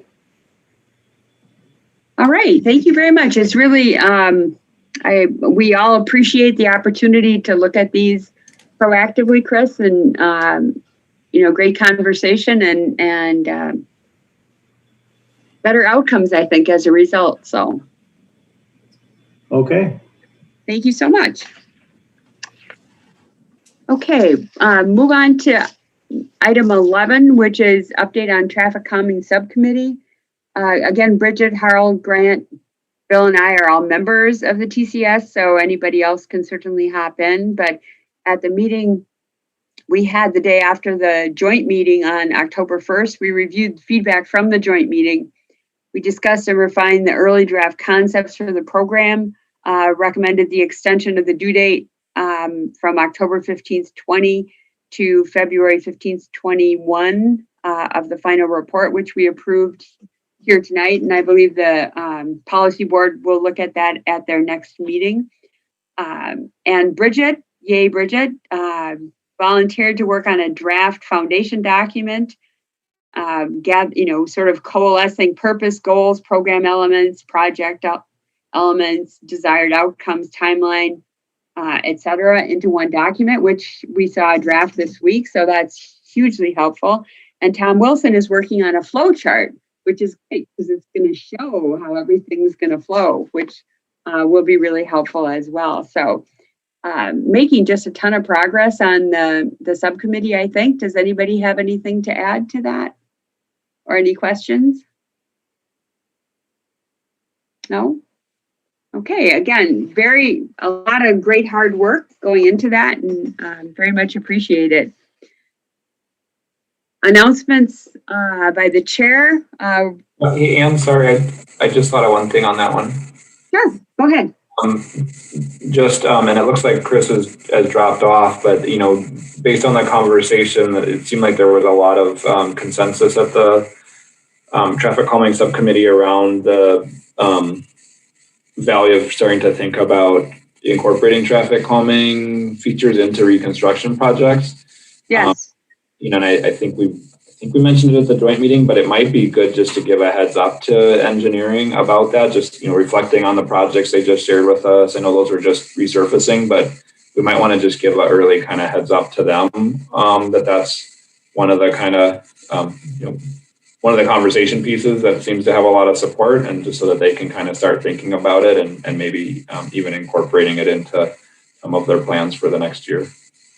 Would you think it would be helpful to invite Chris? I mean, you could suggest it to Tom, who's the chair, but invite Chris to one of our subcommittee meetings to talk about how that would work. Yeah, I think that would be a good as well. Yeah. So Patrick, maybe something to mention to Tom, because that's a great way to give him a heads up, but also get his feedback on how it could work. So, as we're trying to map it out, good to have that feedback up front. So great suggestion. Yeah. Okay. Very good. Announcements from the chair. We have only 3 meetings left in the year, October 28th, November 18th, and December 9th.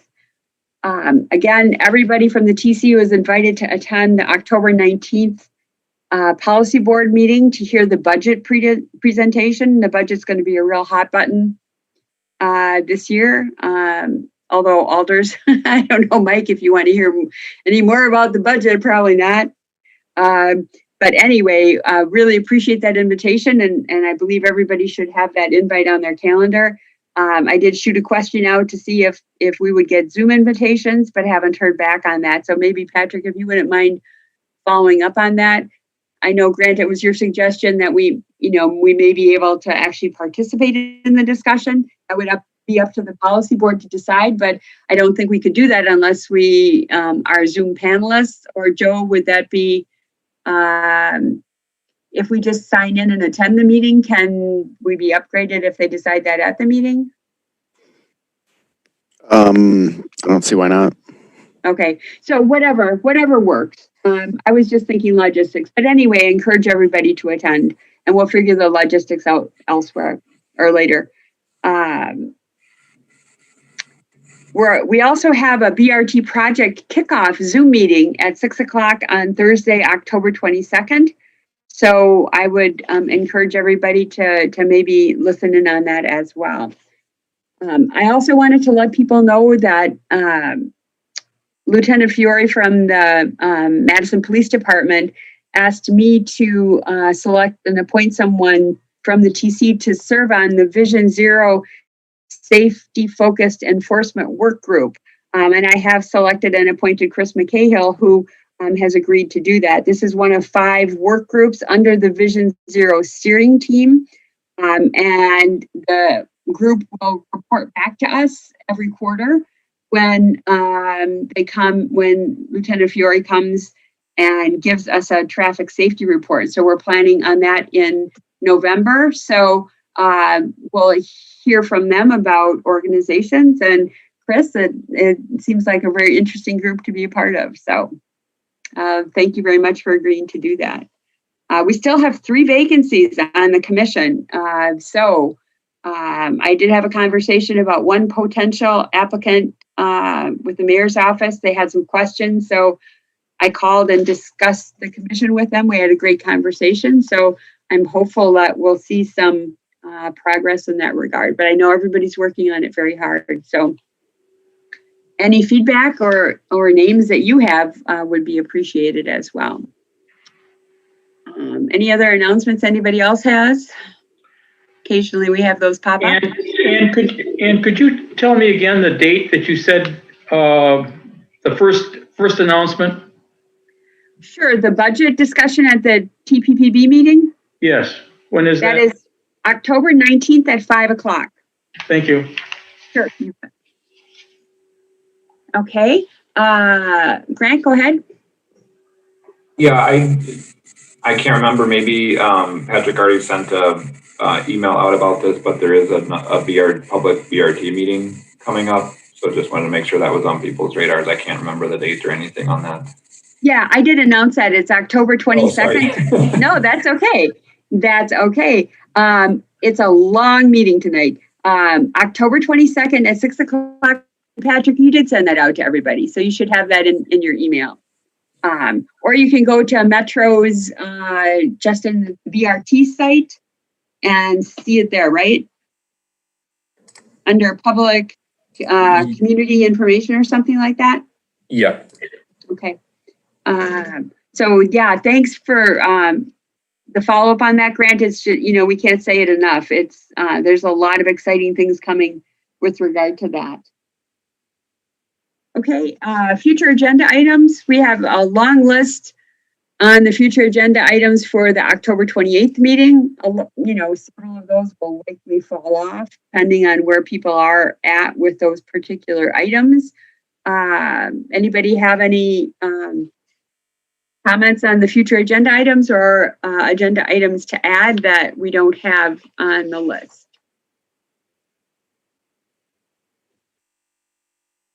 No?